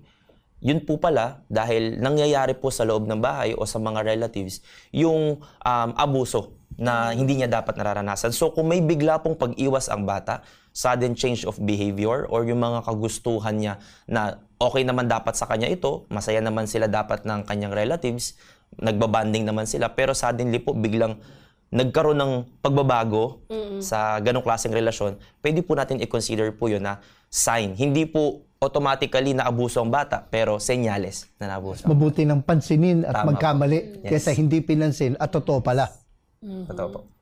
Meron din naman po tayong isa pang example. Ito po yung favorite ko. Yung bata po ay biglang bumaba ang kanyang grado sa paaralan o bigla naman kayang tumaas. Meron po tayong mga assumption na kapag bumaba ang grado ng isang bata, may problema po, Pastor, no? Tsaka ate. Pero po, meron din po tayong instances na bigla pa lang tumaas yung grade kasi pala naabuso siya. Paano po nangyayari yun? Isa po sa mga cases po natin, yung bata po, ginugugol niya yung oras niya sa paglalaro sa labas, gumawa ng activity sa loob ng school, para lang may dahilan siya at payagan siya ng magulang na, sige, magpalit ka muna, huwag ka muna umuwi kasi kailangan mo pala mag-aral. Sige, papayagan kita. Dinadahilan niya yung pag-aaral. Parang escape niya. Para maging escape niya. Kasi sa loob ng bahay, siya po pala ay napaperpetrate. Okay. Nagulat ako doon kasi akala ko pagbubaba lang ang grade. Ate Amy. Oo. Marami tayong ganong istorya. Na tumaas yung grade nga. Kasi nga, wala na, ano bang reason niya na ayaw niyang umuwi ng bahay? Kasi nga, galingan ko na lang. So, para may masabi sila na okay lang na andyan siya sa labas. Kasi pag uwi nga ng bahay, naabuso siya. Or dalawa lang din yun. Pwedeng sobrang bumagsak yung grado niya kasi nga hindi na makafocus. Hindi na makafocus. So, ate, clarify lang po natin hindi po natin sinasabi na sila ay biktima na po agad. Hindi automatic Senyalis lang na po, yun. Baka mapraning yung mga nakikinig ngayon. Based lang. Well, iba naman kasi tumaas ang grade ng anak sapagkat yung nanay ang gumagawa ng assignment. Iba naman yan. Pero yung nagbago ang yung bata ay ayaw na umuwi. Change of behavior, avoidance, okay, grades, ano pa yung pangatlo? Pwede din yun, Pastor Sean. May story din tayo na sa loob ng church, focus na lang siya doon sa puro church activities na lang. Church activities. Tapos na-realize din nila nung pastor, kaya pala andito lang na ayaw umuwi. Kasi nag-aabang din doon yung perpetrator nila. So sobrang dami nating storya. Pero there are stories of hope na like yung sinabi ko sa iyo nung sa biliran. Bakit mo gusto na andito? Isa-saturate yung buong biliran. Kasi sabi niya, adult na siya, pero sabi niya kasi po, first time niya sinabi sa amin, 5 years old pa lang ako, inabuso na ako. Nirape na ako ng lolo ko. Hanggang ngayon, hindi alam ng parents niya. And adult na siya. First time niya nagsabi sa atin nung pumunta tayo. Kaya andun yung heart niya. Kaya parang gusto niya, bigat. Kailangan yung dinanas ko, wag na danasin ng mga batang ito. Andun yung burden niya. Alam mo yung pag uwi namin, nagulat kami. Sila yung talagang lumipad sila, pumunta sila ng school. Sila lang. Nagpatuloy nung sinimulan ninyo. Isang beses lang tayo nag-training of trainers. Pero nag-saturate na sila ng mga schools. Yung mga schools na hindi namin napuntahan kasi nag-cancel ang school. Sila yung... Tapos dala-dala nila tong wag magsikreto. Wag magsikreto. Yung katulad na pag-usapan natin kanina, binibabysit ang bata, binibigay yung cellphone. Hindi natin alam, yung anak natin, meron na palang nakachat. Yes. At hiningan siya ng mga malalaswang larawan. Tapos ngayon, tinatakot siya na kung he will not take it a step further, ay ikakalat yung kanyang larawan. May mga kaso na tayo na yan. Pero Pastor, bago yan, yung pangatlo munang palatandaan. Sige. Nabitin ako. Kakatakot kasi hindi mo akalain yung grade, no? Kahit ako nagulat, mataas ang grade, yung sibling sign. Bago yung sextortion, yung pangatlong palatandaan. Meron po tayong, ito po yung pinaka-basic na palatandaan, no? Kapag ang isang bata po ay nagsimulang maging curious doon po sa mga sexual na bagay. Anong pakiramdam pag hinalikan ka? May mga bata po na nagtatanong sa kanilang mga kaibigan. Kaya po nakita namin na napaka-importante talaga nung community outreach na mismong mga bata po abutin natin. Yung mismong mga bata sa school para sila mismo makapag-usap at alam nila ang gagawin nila kapag merong isang kaklase nila na naging curious na, nagkaroon na ng interest sa, anong pakiramdam kapag hinalikan ka sa lips? O kaya bigla siyang nagtatanong, anong pakiramdam kapag may hinawakan sa ganitong klase ng parte ng bahagi ng katawan? Naranasan mo na yun. May mga ganun pong klase ng tanong na sa panahon ng mga kabataan, parang casual lang po. Hindi siya, kumbaga subtle, hindi siya yung alarming pag-usapan kasi magkakaibigan naman. Pero yun pala, yung mga ganong klaseng tanong po, ay resulta na pala ng dahil may naranasan po siya. Yun ay isang nakakalungkot kasi example sa mga showbiz, no? Makikita mo mga child actor ang ini-interview. Pero ang mga tanong sino ang crush mo doon? 'Di ba? Parang feeling ko hindi siya appropriate na ganung mga tanong kasi nagiging parang normal sa mga bata ang ganung mga sitwasyon. Samantalang kung tutusin, hindi pa nila dapat iniisip yung mga bagay na yun. Minamadali natin ang mga bagay-bagay. So, hindi lang. Ate Amy. Pag nagtuturo ka, no? Pag sino may crush dito? Mga bata pa talagang Yes. Meron po tayong parte po sa ating comic book at ito po ay ine-emphasize natin sa session natin na may kinalaman po sa cyber safety. Meron po ditong kwento na si Ira, ang pangalan niya, example lang po ng pangalan yun. Meron po siyang nakachat. At kapag pinipresenta po natin ito sa mga outreaches po natin, tinatanong ko po yung mga bata, sino dito merong cellphone? Tataas silang kamay. Sino dito may internet? Tataas silang kamay. Pangatlong tanong, sino dito nakakachat yung crush niya? Magsisigawan po sila. Kinikilig? Kikiligin sila. Ang ingay po Ilang talaga. taon yung mga yan? Alam niyo po, nakakagulat kasi may mga 6 years old po sumisigaw na. Na rin. Opo. Pero po, ang tanong ko po, ang tinatanong po namin sa kanila, pagkatapos po namin tanongin kung sino dito yung may mga nakakausap yung crush nila, ang sunod po namin tanong, ano kaya yung mga napag-uusapan ninyo? Meron po tayong instance, kagaya po na nasa comic book, una po, nagkakamabutihan lang, una po nag-uusap, nagko-compliment sa isa't isa, ang ganda mo kanina, ang cute mo, ang galing mo sumayaw, pero kalaunan po, nung lumalalim na yung usapan, bigla ang tanong, gusto mo ba talaga ako? Tapos biglang magsisend ng larawan. Ikaw din mag-send kapag hindi ka nag-send, di na rin kita crush. So may mga ganun pong conversation na nangyayari po sa mga kabataan. Mga kabataan dito sa Pilipinas. Po, sa Philippines. Hindi po nabasa lang natin sa ibang bansa, dito sa True Pilipinas. True to life cases po. Oo, kasi baka sabihin na iba, it will never happen to us. Conservative tayo. Diba? Religious country tayo. Pero nangyayari na. Yun ang nakakatakot dyan. Kasi Pastor, nung nag-start tayo nitong program na to, kahit yung mga pastors, mga churches, parang hindi sila makapaniwala na nangyayari. Even sa loob ng church. Hindi lang sa community, hindi lang sa labas. Pero sa loob mismo. Parang Pastor Eric, no, pagka dinidiscuss natin about HIV/AIDS, parang medyo distant tayo. Kasi parang feeling natin, hindi yan mangyayari sa amin, walang ganyan dito. Pero bigla yung boom, nandito na pala, 'di ba? Tsaka ka lang magkukumahog. Sabi naman ng Bible, 'di ba, ang nag-aakalang siya ay nakatayo, mag-ingat baka siya mabuwal. So yun yung dapat natatandaan natin. It could happen to our children, our community, sa church, sa Sunday school. Kaya napakabigat, no, na may ganito mga kaso at parang napaka-urgent ng need na ito. Yan po yung cry po ng organization po namin. Kasi po, sa communities, mas napag-uusapan yung physical abuse, yung mental health or yung mental abuse kapag may may psychological abuse na nangyayari sa isang bata.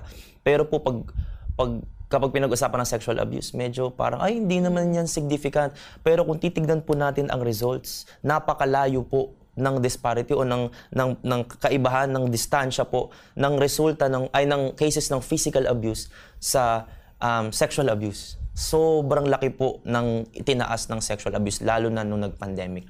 Well, kanina nga, yung sa sextortion, syempre, ang pinaka-ano natin doon ay bantayan yung sa internet ng mga bata at magsumbong. Pero, paano? Ano ang pwedeng gawin ng magulang para ma-prevent naman na magkagano? Kasi, syempre, krimen na yon, yung binibenta mo na yung picture ng mga anak mo, child trafficking, talagang krimen na yon. Pero paano maiwasan na yung anak mo ay may makachat na gano'n? Gayahin ba natin yung isang kilalang artista na yung anak niya 18 na nung nagka-cellphone at nagka-social media. Kilala mo yun, di ba? Alam ko, fan ka nun eh. Bulong mo na lang sa akin. Parang di ko nabasa yan.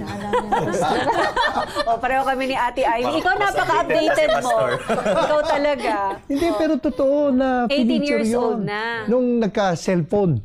So, applicable ba yun sa lahat? Kasi given yung online classes. Kasi naman, di ba si Facebook, dapat naman talaga 18 ka? Yung kaya nga bakit ang eskwela ginagamit yung Facebook na para sa mga below 18. Samantala, ibig sabihin magsisinungaling ka para magkaroon ka ng account.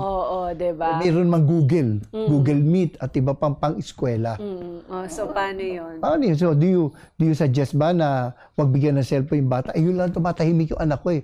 Doon na siya nagbibehave.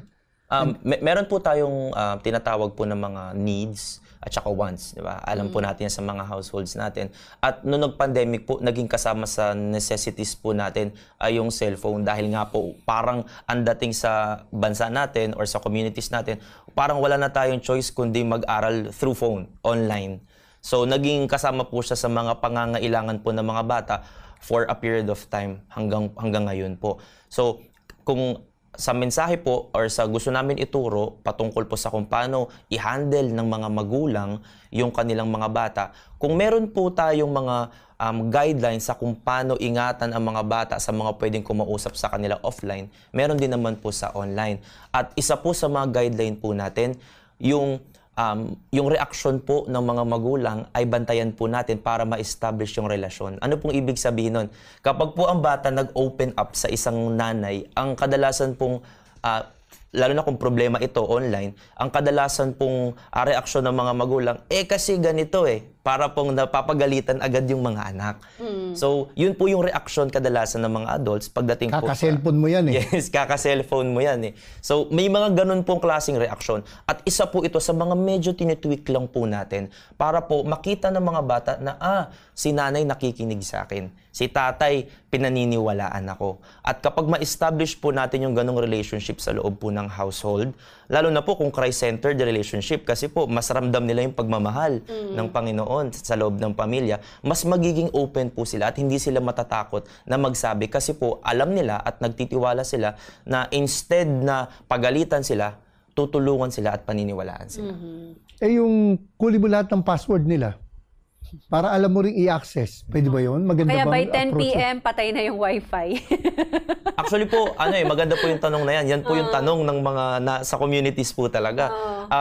Siyempre po, ayon po sa batas po natin, may karapatan po ang magulang kung siya po ay under 18, nahawakan ng cellphone ng anak, alamin kung ano yung ina-access ng anak, dahil po kasama po yun sa responsibilities po ng parents. Yun kung teke yung nanay o yung tatay. Kung mas teke yung anak. Alak, paano dito? Yung alak na nagtuturo sa magulang Pero syempre po, ang reality is, yung anak ay nagde-demand din naman ng privacy. Yung anak ay nagde-demand din naman ng something na gusto niya, medyo sa kanya lang para ramdam niya na meron siyang freedom, ganito, ganyan. Yan po yung nangyayari sa ano natin. So, ang recommendation po namin sa mga magulang, wag po i-emphasize yung ito yung bawal, ito yung hindi. Kundi po, samahan po natin sila. Doon po sa journey nila. Yes. Kasi nga, habang pinipigil, lalo nang gigigil. Yes. Kaya maganda samahan. Ang isang kanina nabanggit yun sa mga palabas, no? Dahil nga may trigger na, may naungol, naging curious yung bata. Sundin natin yung rating. Tama po. Kasi, ito kasi, nabasa ko na lang ito, inabutan to ni Ate Heidi Yung panahon niya, yung umarkila ka ng Betamax, VHS, CD, di ba? Wala na ngayon yun. Yun ang mas nakakatakot ngayon, wala na. Pero, di ba, may mga, yung mga streaming programs, no? Yung mga pelikula na yan, nung pinalabas yan sa sinihan, meron yan na general patronage, parental guidance, R rating. Dapat kahit na mas may access sa bahay o manonood lang kayo sa TV, dapat kung nakalagay doon ay PG yan, hindi pwede manood mag-isa yung bata. Kapag nakalagay doon R18, hindi pwede yung bata. Kasi ang nangyayari, dahil nga streaming, accessible yung TV.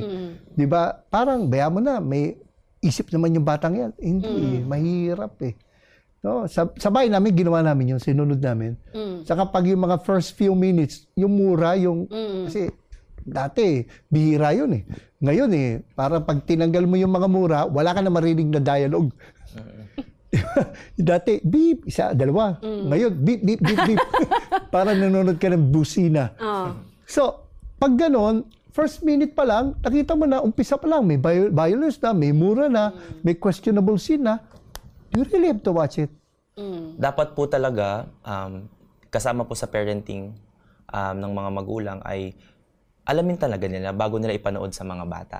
Hindi po talaga substitute yung TV, yung entertainment sa parenting. Yan po yung nangyayari kasi ngayon. So maganda po ang recommendation po talaga natin, samahan. Huwag i-emphasize yung bawal, yung pwede, pero samahan po natin sila para maintindihan po nila saan po yung pinanggagalingan po ng mga magulang. Dahil naniniwala naman po kami, at alam ko po, naniniwala rin kayo, na ang mga ginagawa ng mga magulang sa anak, para talaga sa ikabubuti ng mga anak nila. So maganda rin maunawaan po ng mga bata rin po yan. Yung mga pananamit, of course, hindi rin naman nasa pananamit, kasi minsan kapag may naabuso, kasi kung manamit ka, no, alam naman natin yun na kahit balot na balot ay pwede pa rin po maabuso. So hindi ang iwasan diyan victim blaming Yes. Yung parang lalabas kasalanan pa nung naabuso, na naabuso siya. Pero still, what do you think about yung ngayon na may tinatawag na sinisexualize yung mga malilit na bata kung damitan, parang mga sexy adults na. Pati yung sayaw-sayaw, di ba? Meron po tayo, Pastor, tinatawag na fear of disclosure. At kasama po yung victim blaming doon sa mga rason kung bakit takot ang bata na magsabi. Kasi nga po, baka siya ay masisi pa. Siya na nga yung nabiktima, siya pa yung nasisi. So gusto lang po natin linawin sa mga nakikinig po sa atin na kung ang bata po ay naabuso, siya po talaga ay naabuso at wala po siyang fault doon.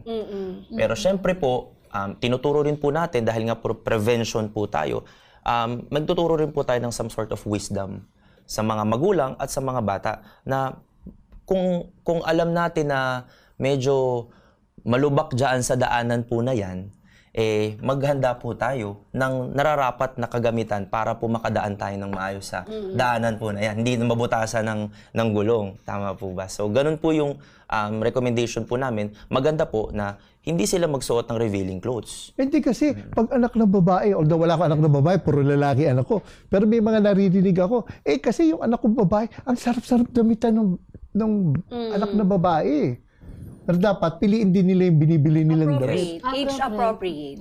Age appropriate. Yung pinakasusi po dyan ay, ano po ba yung best interest of the child? Hindi lang po kung ano yung gusto niya, pero kung ano ba yung makakabenepisyo po sa kanya. Minsan po, kaya ang rason natin bakit natin dinadamitan ng ganyan yung bata, kasi po na-entertain tayo or na masaya sa ating mga mata. Yan ang uso.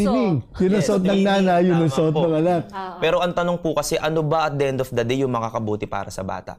Hindi sa dahil conservative Hindi tayo, dahil sa dahil conservative. Hindi dahil sa religious tayo, kundi talagang for the sake of the child. Oo, dahil yun na nga, iba na yung panahon ngayon. Baka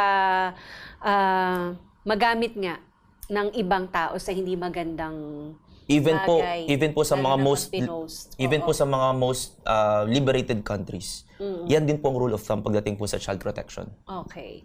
May tanong lang ako dito sa material nyo. Bakit talagang yung body parts tinawag ninyo sila as is dito? Mamay, baka gusto mo. Bagamat hindi lang natin pwede mabanggit. Pero kung tutusin, ano yung wisdom nun? Bakit kailangang gamitin?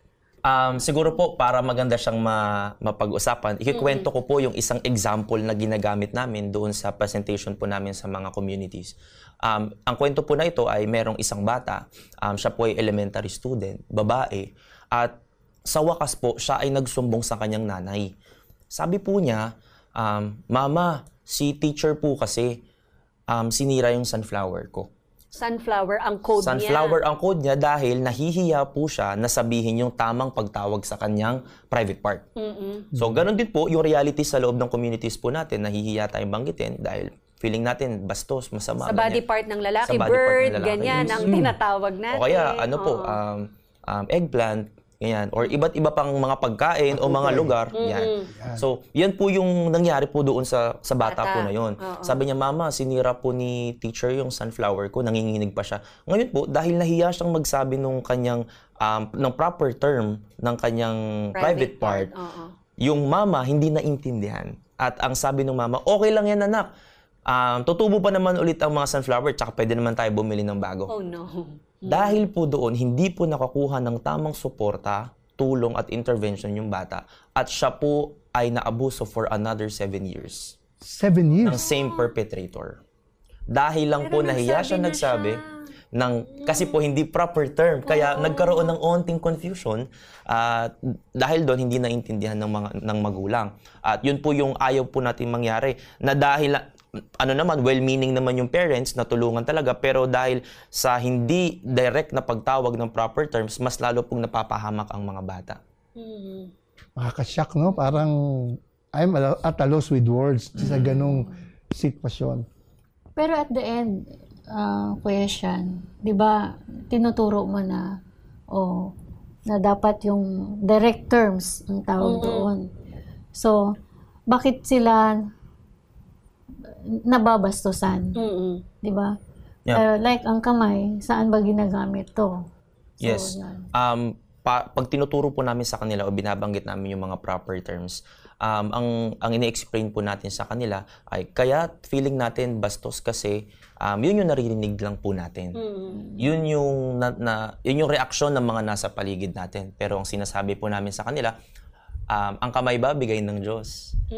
Ang mata ba bigay ng Diyos? Para saan yan? At ituturo po namin sa kanila na yung mga parte na bahagi ng katawan na yan ay hindi sila innately bastos, hindi sila masama, at yan ay bigay ng Diyos at meron niyang specific na mga purposes at functions. At hindi yan dapat ikinahihiya, hindi yan dapat sinasabihan na masama yung part na yon. Instead, iniingatan. Kaya po ang messaging po namin dyan ay ang mga private parts ay hindi bastos pero dapat silang ingatan. Alam nyo po, Pastor, ate, pagkatapos ng session po namin, hindi na nila ginagawang biro ang private parts. Pag binanggit mo, hindi na sila tatawa. Pag kailangan pag narinig sila nagbanggit ng private part after ng session, wala na po silang reaction na parang hindi sila komportable. Parang tabu. Yes. So sa ngayon, ano ang in store for your ministry? Itong My Children's House of Hope. Ano ang mga challenges na nararanasan nyo ngayon para sana lalo pang susulong ang inyong gawain kung ma-overcome itong mga challenges na to? Challenges ba? Yes, mukhang sa inyo na po yung tanong na yan. Ano challenges natin? Parang kayang-kaya naman ni Ate Amy. Kasi yung challenges natin, for how many years may mga challenges kami. The Lord just make a way na nagagawa ng paraan, nagagawa ng solusyon. And then, even doon sa target natin, sabi nila, ginalingan nyo, galing ito ng Panginoon na kumikilos doon sa programa natin. At yung mga bata, may hope yan, no? Na may mga cases kayo na na-rescue nyo, natulungan nyo, na ngayon ay nakabangon sa trauma. Yes. So, isa din sa challenges natin pala, like, kunyari may nangyayari sa isang community. Minsan, maraming mga leaders, mga pastors, ministers, hindi nila alam saan ba sila pupunta, saan magsusumbong. Ayun na nga. Yun yung isa sa dilemma nila. Paano na nga po yun pag may nagsumbong, Pastor Sean and Ate Amy? What's the next step? Meron po kaming ginagawa na endorsement po sa mga partners natin na sila po talaga ay able to perform yung mga proper at saka mga legitimate legal actions. So, hindi po kami ang nag-aasikaso nun hanggang sa dulo. Ginagawa po namin, nakikipag-partner po kami sa mga government and non-government agencies. Like yung mga pastors, kung merong mga cases sa community, anong gagawin nila? Yes, diba? Hindi lang naman yun hanggang manalangin tayo at ipag-pray sila. Hindi natatapos doon. Yung trauma ng bata, hindi natatapos hindi na-handle doon. yan, lifelong yan. Yeah, it's a long term. So, ang ginagawa natin is kino-connect natin sila sa BCPC, Barangay Council on the Protection of Children. Okay. So, ang Barangay Council on the Protection of Children, sila na yung nagmamanage, sila yung nagpo-process, gumagawa ng, dinodocument nila or kakailangan i-connect sa DSWD, sila na yung gumagawa. Personal experience ko with them ay isa rin sa, bukod sa paglapit sa barangay, sa police, ay yung connection sa DSWD, yung counseling. Diba? Then tiniyak natin may counseling yung victim para talagang habang inaayos yung kaso niya, ay yung bata, yung biktima ay natutulungan na. Kasi tama ka, minsan ang trauma niyan lalabas later on. Hindi ngayon. Pwedeng kasi sinusuppress pa eh. Kaya minsan nagiging promiscuous, di ba? Dahil pala may wounding nung maliit pa siya. Merong case management. So, counseling. Pero meron din po tayo, like sa community, pag may mga ganon disclosure. So, kunyari, karamihan kasi minsan hindi na napupunta sa barangay, hanggang church na lang. So, yung mga churches, kinakausap kami, paano sila i-handle. So, we have art therapy program. Na yung mga bata, pumupunta sila doon sa center na nag-undergo sila ng art therapy. So, meron tayong art therapy Lalong-lalo na teacher. hindi pa masyadong nakakapag-verbalize or express ng kanilang saloobin. Bakit yan yung iguhit mo? So, doon, meron tayong social worker na naipoprocess sila. Ano po ang immediate action? May nagsumbong. Ilayo na agad siya dun sa perpetrator? Paano po ang gagawin? Dumidepende po ito, depende po sa case or sa sitwasyon po ng isang bata. Magbibigay po ako ng isang case. Kung meron po na isang bata po ay naabuso sa loob ng bahay, for example, at meron ng pruweba na ang bata ay naabuso talaga. Meron na po tayong proof.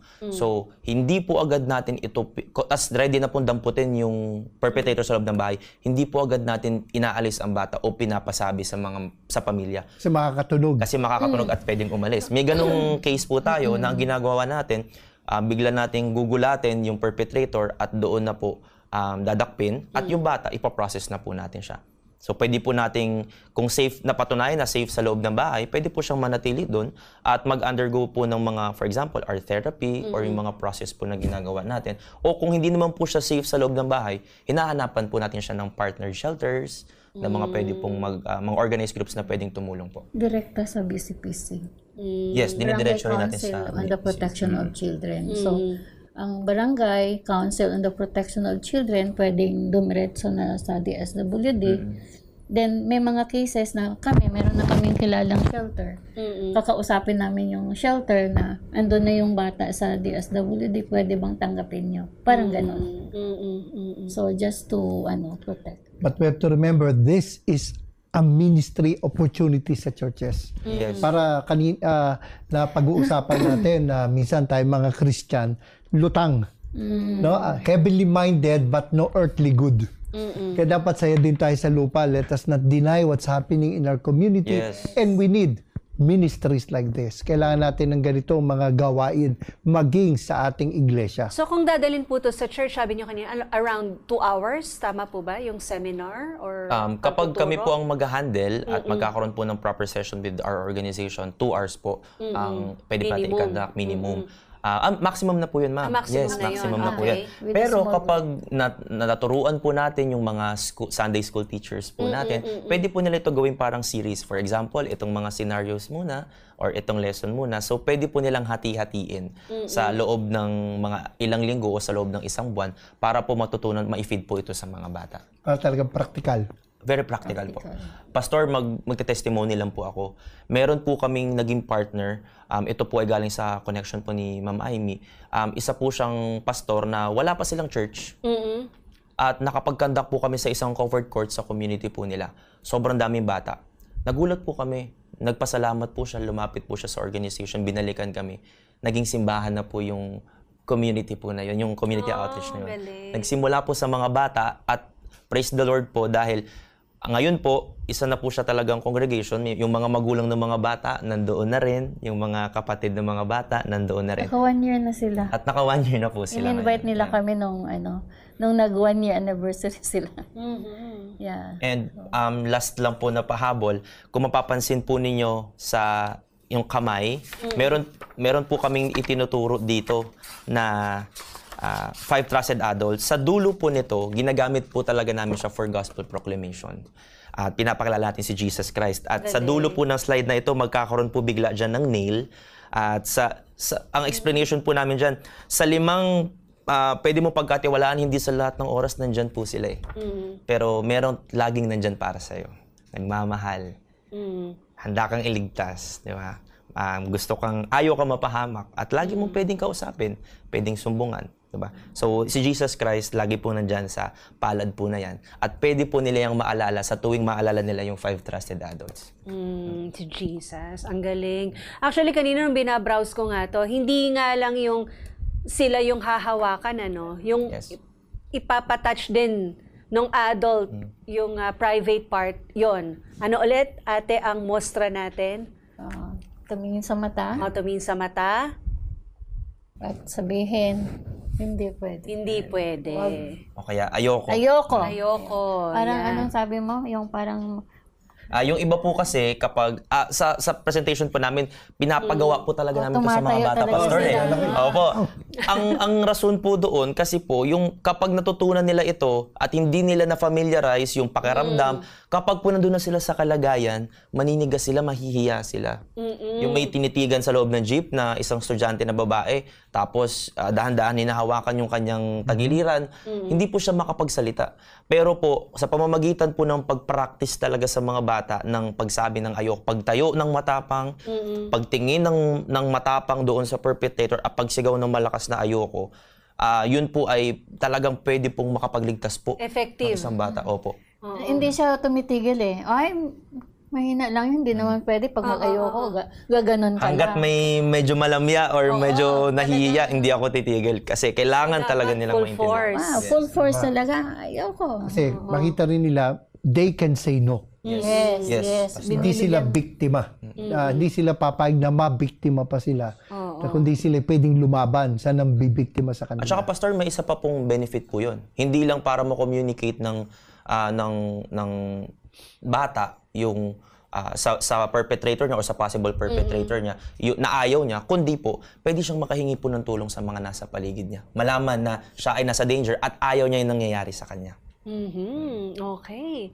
Very powerful. Bago natin sila hingan, Pastor, ng kanilang hamon, 'di ba? Huling mensahe para sa ating mga kagapay. Pag-pray muna natin sila, pati yung kanilang organization na napakagandang ginagawa sa ating communities. Pag-empower sa mga bata and of course, pag-challenge din na ma-multiply yung kanila mga ginagawa.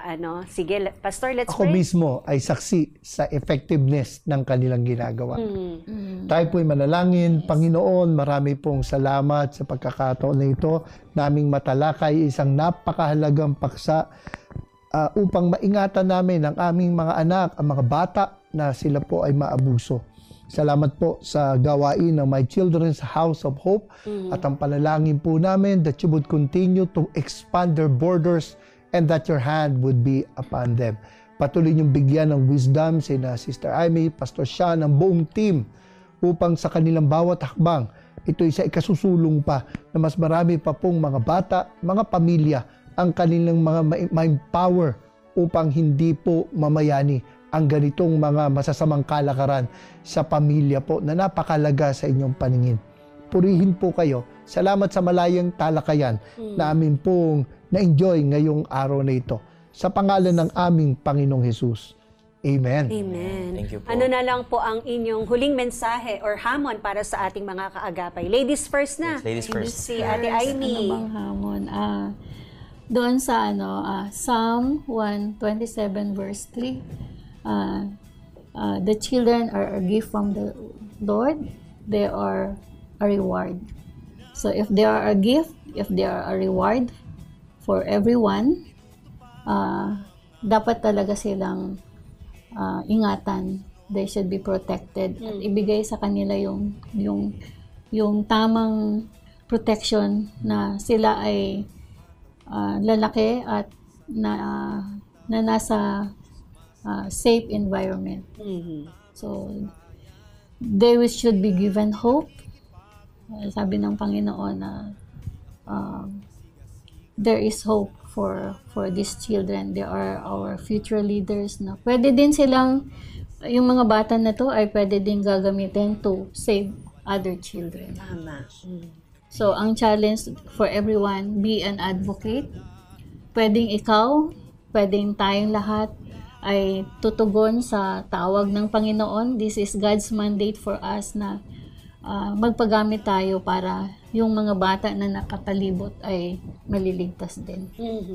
Thank you, Ate Amy Hilamon. Pastor Sean. Para naman po sa practical nating hamon, ang organization po natin ngayon ang My Children's House of Hope, Bahay Bata 1-7, ay pinapalakas natin yung ating pong pag-abot sa mga paaralan, sa mga eskwelahan. Ang ibig sabihin po nito, mas madami po ang mga bata na kailangan nating i-cater. Mas marami po ang mga bata na kailangan nating abutin. Ngayon po humihingi po kami ng suporta po ninyo. Ito man ay monetary o kung ano man yung kaya nyong ibigay, pumunta po kayo sa mga paaralan o ihatid nyo kami sa mga paaralan.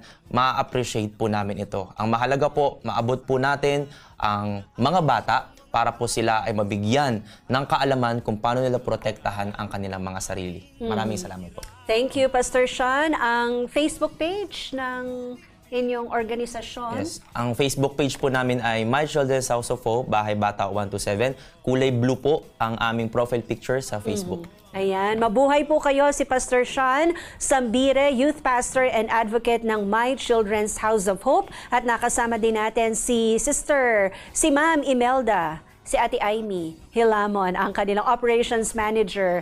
Once again, mga kaibigan, My Children's House of Hope at meron silang babasahin itong huwag magsikreto.